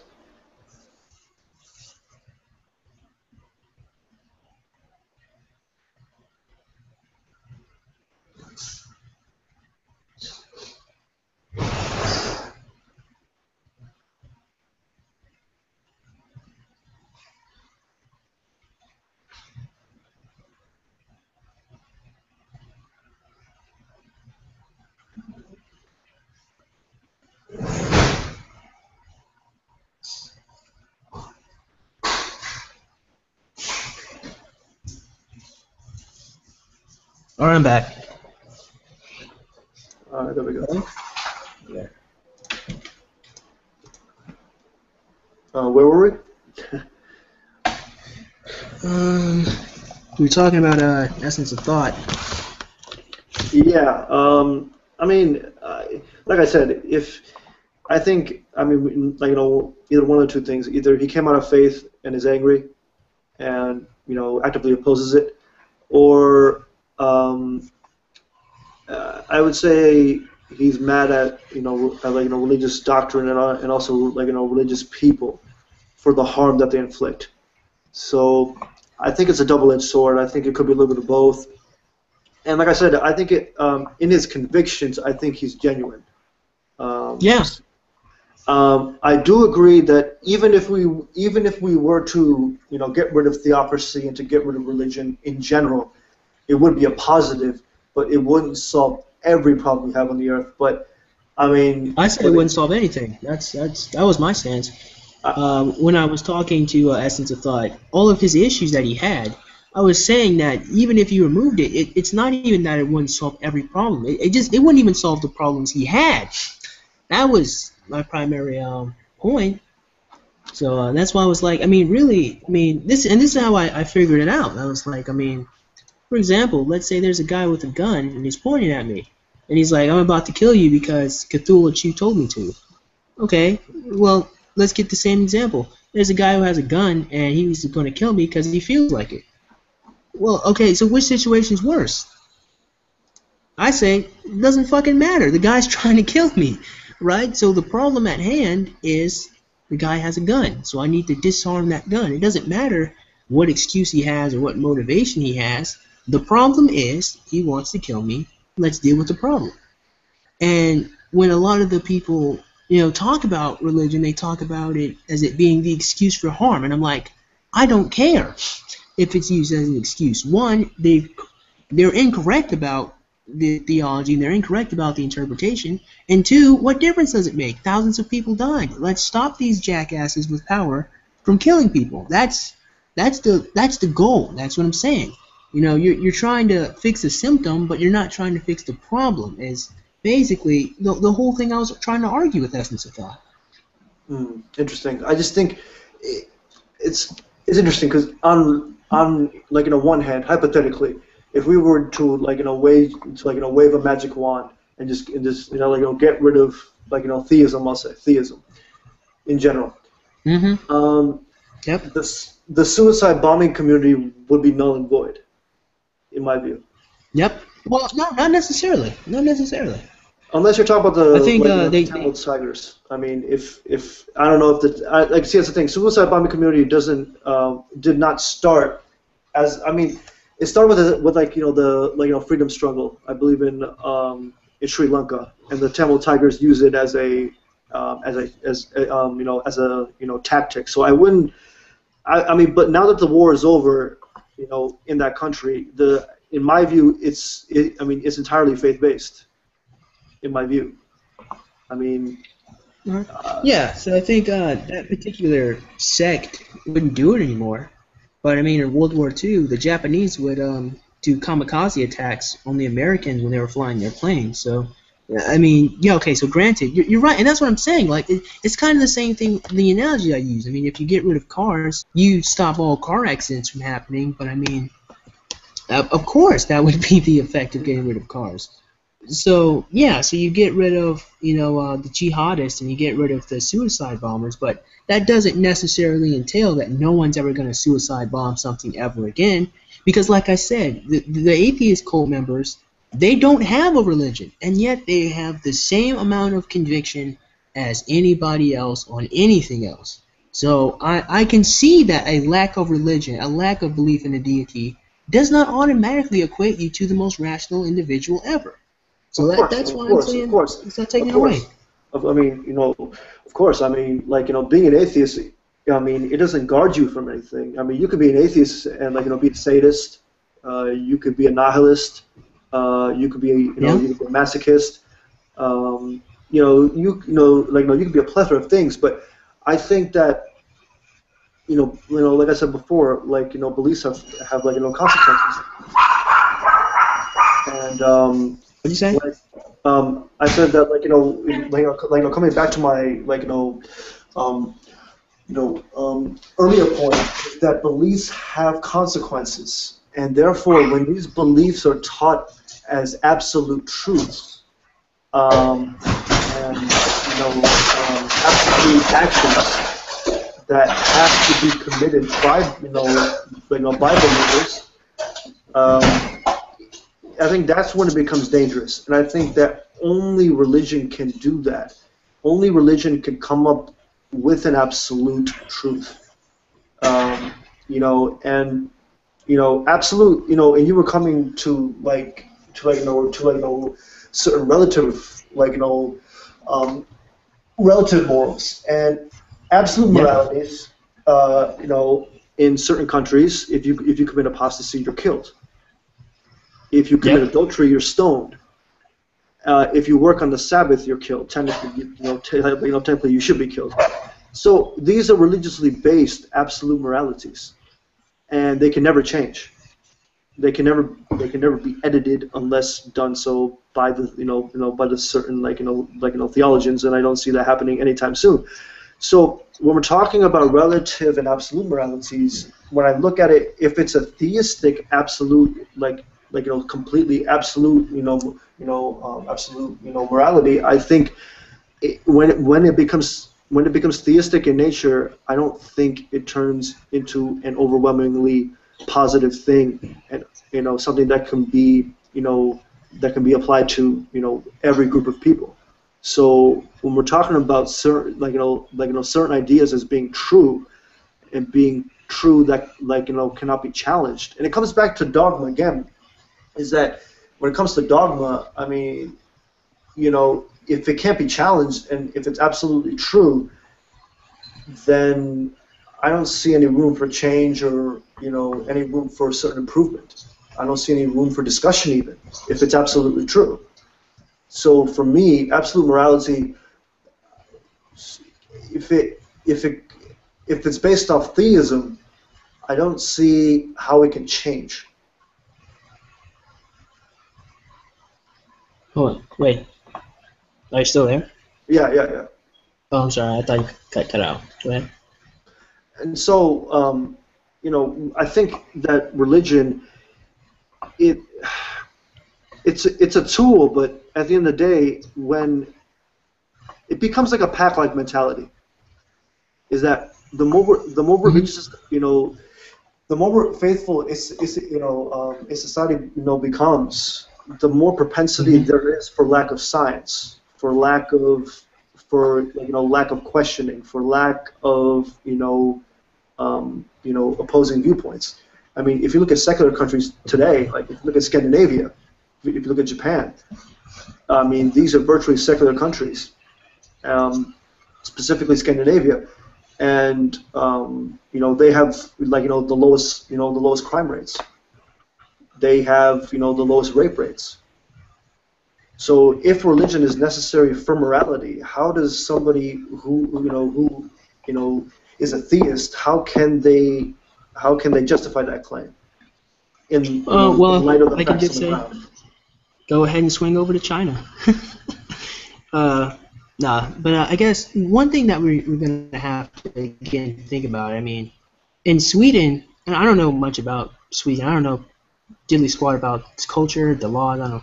I do know that, I mean, primarily, it's an atheistic country. But again, I mean, I'm going to need more context about that. You can't just say, oh, well, hey, look, I mean, they're atheists, they're doing well. Well, okay, yeah, but they're Swedish, they're not American. A majority of Americans, I mean, again, we've seen the moral decline of our country as a whole. This is why I even make these YouTube videos. So Well, while it may have worked, while it may have worked over in Sweden, it doesn't necessarily mean it'll work over here in America, because it's not working over in China. You see, because all three of those places are completely different, and the mindset is completely different. So we're going to have to figure out, how do these Swedish people feel? What type of moral code do they all agree on, apparently, for it to work? And then we can discover, what works and what doesn't work. We can't just say, well, there's a religion in America, it's bad. I mean, there's no religion in China, and it's still bad, and people are becoming more religious. So, we're going to need more context in that. Go ahead. I don't know. I mean, when it comes to China, I mean, it would be interesting to note. I mean, if we're talking about, like, I don't know. For some reason, I just think that, like, communism in of itself, I mean, is an ideology, and I Yeah, mean, and even communism it's in not itself, bad. sorry to cut you off, it isn't bad. It isn't evil. Again, evil is done with intent. So there is no dictatorship that in itself is evil. It's the dictator. There is no monarchy that monarchy itself isn't bad. It's the ruler, right? So when people talk about how communism is all horrible, no, communism, it isn't bad. Yeah, I mean, maybe you like the economy or you don't like the economy. That's your prerogative, but it's not evil. On the other hand, Kim Jong Il, yeah, well, he's a pretty bad person. He's not the best person in the world. Hmm. So that's how it is. There is no government that in itself is evil. Again, evil is done with intent. Only something that can be applied to moral code can be evil. You know. So, but I It's just wanted to throw that in there. Go ahead. Yeah, I mean, it's funny because when we talk about, like, I think the bigger question here is dogma. I think it comes down to dogma Yeah, that I agree. I you agree. And know yeah, yeah, and that's the thing. And I think that, I mean, religion was the first thing that came with dogma, and I think that it has that stamp on it because it's in when it first came down, like, religion in general, it was absolute. You couldn't challenge, the god or gods. hmm Everything, like, you were subject to their will. You're their playthings.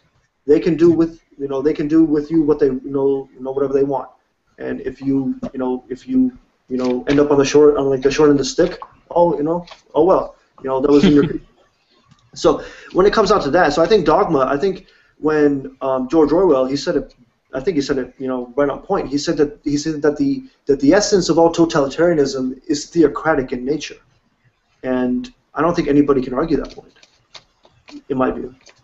I don't think anybody uh, can state that because, you're born into it, you're supervised, and then you die, and then you're going to be judged, and it can't be overthrown, it can't be challenged, and it stays there. It's a constant. It can never be overthrown.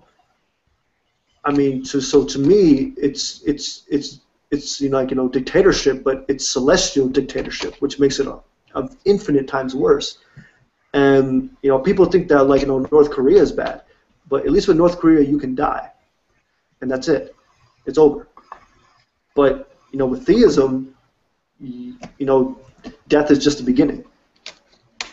So for me, that's my biggest problem with theism is that it's dictatorial and it can pursue you, not just in this life, but in a supposed next life, and it's absolute. And that to me is scary. I mean, that literally scares the shit out of me. I'm not gonna lie. If it is true, it scares the shit yeah. out of I me. don't know. I don't know. I don't know. And that's one thing I've kind of wondered when I've heard some people say that's scary, because I've never been scared. I've never been afraid. Because one thing is, I'm very abrasive in my videos, absolutely. But in person, I'm a pretty nice person. I really don't like being mean. I really don't like being angry. So I try to be really nice to people. So even as a kid, when I first, went to church, I really didn't care. I mean, little kid, I didn't think too much of it. But, when I started listening, they told me, all you have to do is accept God and just be a good person. I was like, well, I'm doing that anyway. Right? I'm like, oh, it is what it is. So to me, I've never had that fear. That's never really been something I've been afraid of. So, when people compare it to like a celestial dictatorship, like when Hitchens, because I used to watch Hitchens all the time, he'd say that it's like a gigantic celestial dictatorship. I was like, well, no. I mean, no one's forcing me to do anything I don't want to do. At least, not literally. I can choose to do whatever I feel like doing. There's nothing really stopping me from doing it. Even if I wanted to go steal something, I mean, physically, I can do it. It may not be a good idea, and I say this on my channel all the time. You can do whatever you want to do, really. It just doesn't necessarily mean it'll be a great idea. So I always felt that I absolutely had any choice, and as long as I keep being nice to people and I keep trying to help people out, I don't have anything to worry about. So, I don't know, the fear thing, I can understand why you feel that way, too. But for me, it's just, I never felt that. So I'm just saying we had different experiences, really.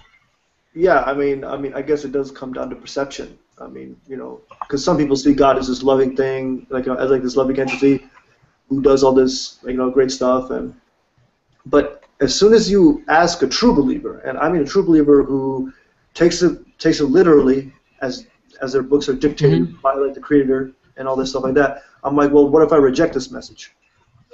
Automatically, eternal torture. So I mean, when you threaten people with that, I think it's eternal torture. And so it's a murky ground there, to say the least. Yeah, so I think it's a ridiculously foolish thing to do, to go and tell someone, hey, you're gonna burn in hell for a while. And actually, I remember back when I was a little kid, I said that once to a girl, and I think, how old was I? Let me think. How old was I? I think I was 11, right? And she said she was a Jew, and I said, matter of fact, I said, if you don't believe in Jesus, you're going to hell. And and at the time, I didn't think too much of it. I was 11, But in hindsight, I could definitely, realize, that was kind of addicting to say, it's addicting to do. Because even though I figured it was true, and that's what's going to happen, other people, don't feel the way that you feel. And even then, it's not a good way to convince somebody to do something you want them to do. It's horrible, because if you read Plato's Republic, a lot of people like to take the Republic to be like a literal utopia, but that's not how me and my philosophy class interpreted it. But in the Republic, Plato says that when you're raising your guardians, when you're raising your kids, to be guardians, you only tell them the good stories of the gods. You only tell them stories that are really good and empowering and help them be better. And my professor said, the reason why you do this is because, over time, people are going to learn that bad things happen. But when you raise them up with an idea, when you raise them up with something good to grasp, well, then they cling to that. And so even when bad things happen, they're still going to have the goodness inside of them and find the strength to overcome it. And so that's why I feel like that's a ridiculously stupid approach to try to convert somebody. So I apologize to you for that, even though I didn't do anything. But nobody deserves that. Yeah, of course. I mean, I haven't lost too much sleep over it, so thankfully for that. But it's definitely not the right way. Oh yeah, definitely, and it's just funny because with all these plethora of faiths and all these different types of faiths, it's just so many, and it's funny that people are convinced with absolute certainty that theirs is the correct one, and and what people are willing to do for that, in the name of their faith and what they're willing to do for it, it's quite appalling. When you read certain stories and certain things, in my mind, there's no difference between Abraham and, let's say, Andrea Yates. Wait, hold on. Abraham and who? Her name was Andrea Yates. I don't know who that is, but she was a mother who killed her children because God was telling her to, basically. Okay, is this in the Bible or is this like something contemporary? Just contemporary. She was born. Okay. Sorry, she did this back in like 2000 or 1999, I think it was, and she's in jail. Okay. All right. She's in like a psych ward now. So for me, Mhm. I'm like human sacrifice. I'm like, first of all, what is it going to accomplish? One, like, for instance, like in my view, I think that the Christian concept of like substitutionary redemption, I think is unethical, in my view, because in my view, your responsibilities cannot be taken away from you by somebody else. Your actions cannot be taken back. Once you commit an action, it's done, and nobody can absolve you of that, in my view. So that's why I think substitutionary atonement, is unethical. But to do it by human sacrifice, I don't understand the concept of human sacrifice. How is that a noble thing? Well, I can definitely answer that question. It's not. It's not noble, and this is part of the reason why I feel like those gods, were. And I think this is going to take a little bit of context, but when you do some research into some pagan belief systems, you're going to find a great deal of similarities, right? Mm-hmm. And one that immediately comes to my mind is the story of Osiris and Isis and Nimrod and Semiramis. Like their stories are very similar. Like I think Nimrod and Osiris, they were killed. I know Osiris was killed by his brother Seth. I don't remember who killed Nimrod, but their bodies were cut into 13 pieces, scattered across the world, right? So their wives found all of their pieces except their penis, right? So what they did was they made a makeshift penis and they had sex and they gave birth to their children. So Isis had Horus, the sun god, and Semiramis had the reincarnation of Nimrod. But the stories run pretty parallel, to the Well, yeah. 13 body pieces and the no penis, right? Mm-hmm. So and since Sumeria came before Babylon, I can see where they got Osiris from. And so a lot of these gods, I think even Kronos was cut into several different pieces. When I think about Greek mythology, I mean I could be wrong, but I think so. But I think Kronos. yeah, I think. yeah, I think Yeah. Kronos was. I Yeah, Kronos believe. was cut into several different pieces. I believe you're right. Um, I believe it was Kronos. I think he castrated his father, Uranus, I believe, and yeah, then Kronos was yeah, overthrown and by then Zeus. Yeah, yeah, yeah. Then Zeus came in and exactly, overthrew his yeah. father. Yeah, yeah, yeah. Yeah, so even in these belief systems, we can see them running parallel. All these pagan belief, all these gods are just so similar. And of course, Greco-Roman just changed the names and changed and edited the stories, really, Of course. Yeah, right? yeah. So like when I do this research and I see all this stuff, and then I go into the Book of Enoch, and I see the fallen angels are these beings who taught human beings all of the same things that these gods did. I can understand why these people in this pagan belief system can feel like human sacrifices is helping them, because that's what the fallen angels told them to do. So if these people are following these gods and they've been deceived, well, that's why they think they're appeasing somebody, because of course, this is all up. You don't have to. I'm pretty sure you don't believe this happened, but this is just the theology of it all. So so when we had these giants and we had these Nephilim who were mighty men, they were cannibals. They were eating people. So the people were like, well, man, screw it, just give them people to eat, right? Just let them leave us alone. And so I think that's where the root of it all came from. But and I think the story with Abraham really was we saw that Abraham did not go through with what happened. And I heard someone's interpretation of that story was that was the point. The point of the God of Abraham was to show him that you do not have to provide human sacrifices for me. The point is, I do not want that from you.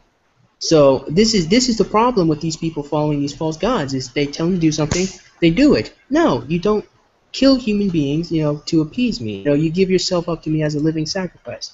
And I think that's what someone's interpretation of the story was when it came to Abraham. But you're absolutely right. Human sacrifice doesn't give anybody anything. It's not noble. It's horrible. Yeah, it's just I don't know. I just and like for me, the most unbelievable thing in my view, I think the strongest argument against Christianity, is Hitchens used to bring it up all the time. Is that if we've been on the planet for at least a hundred Wait, you're thousand breaking up. years. Oh, sorry. I was saying that you Hold know, on, you broke up. You're gonna have to start from the point where you said the strongest argument. yeah, the strongest argument for me, you know, I think it was Hitchens who said that if we've been on the planet for 100,000 years, and Christianity only came 2,000 years ago, that means that we were alone for 98,000 years, and heaven didn't intervene, and heaven didn't care what was going on.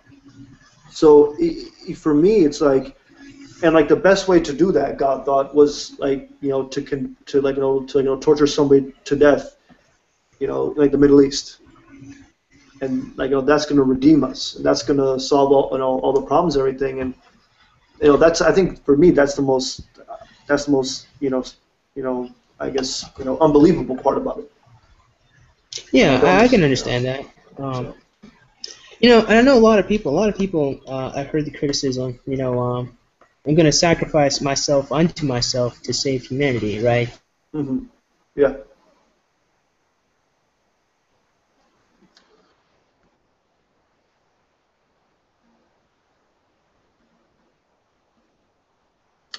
Are you still there?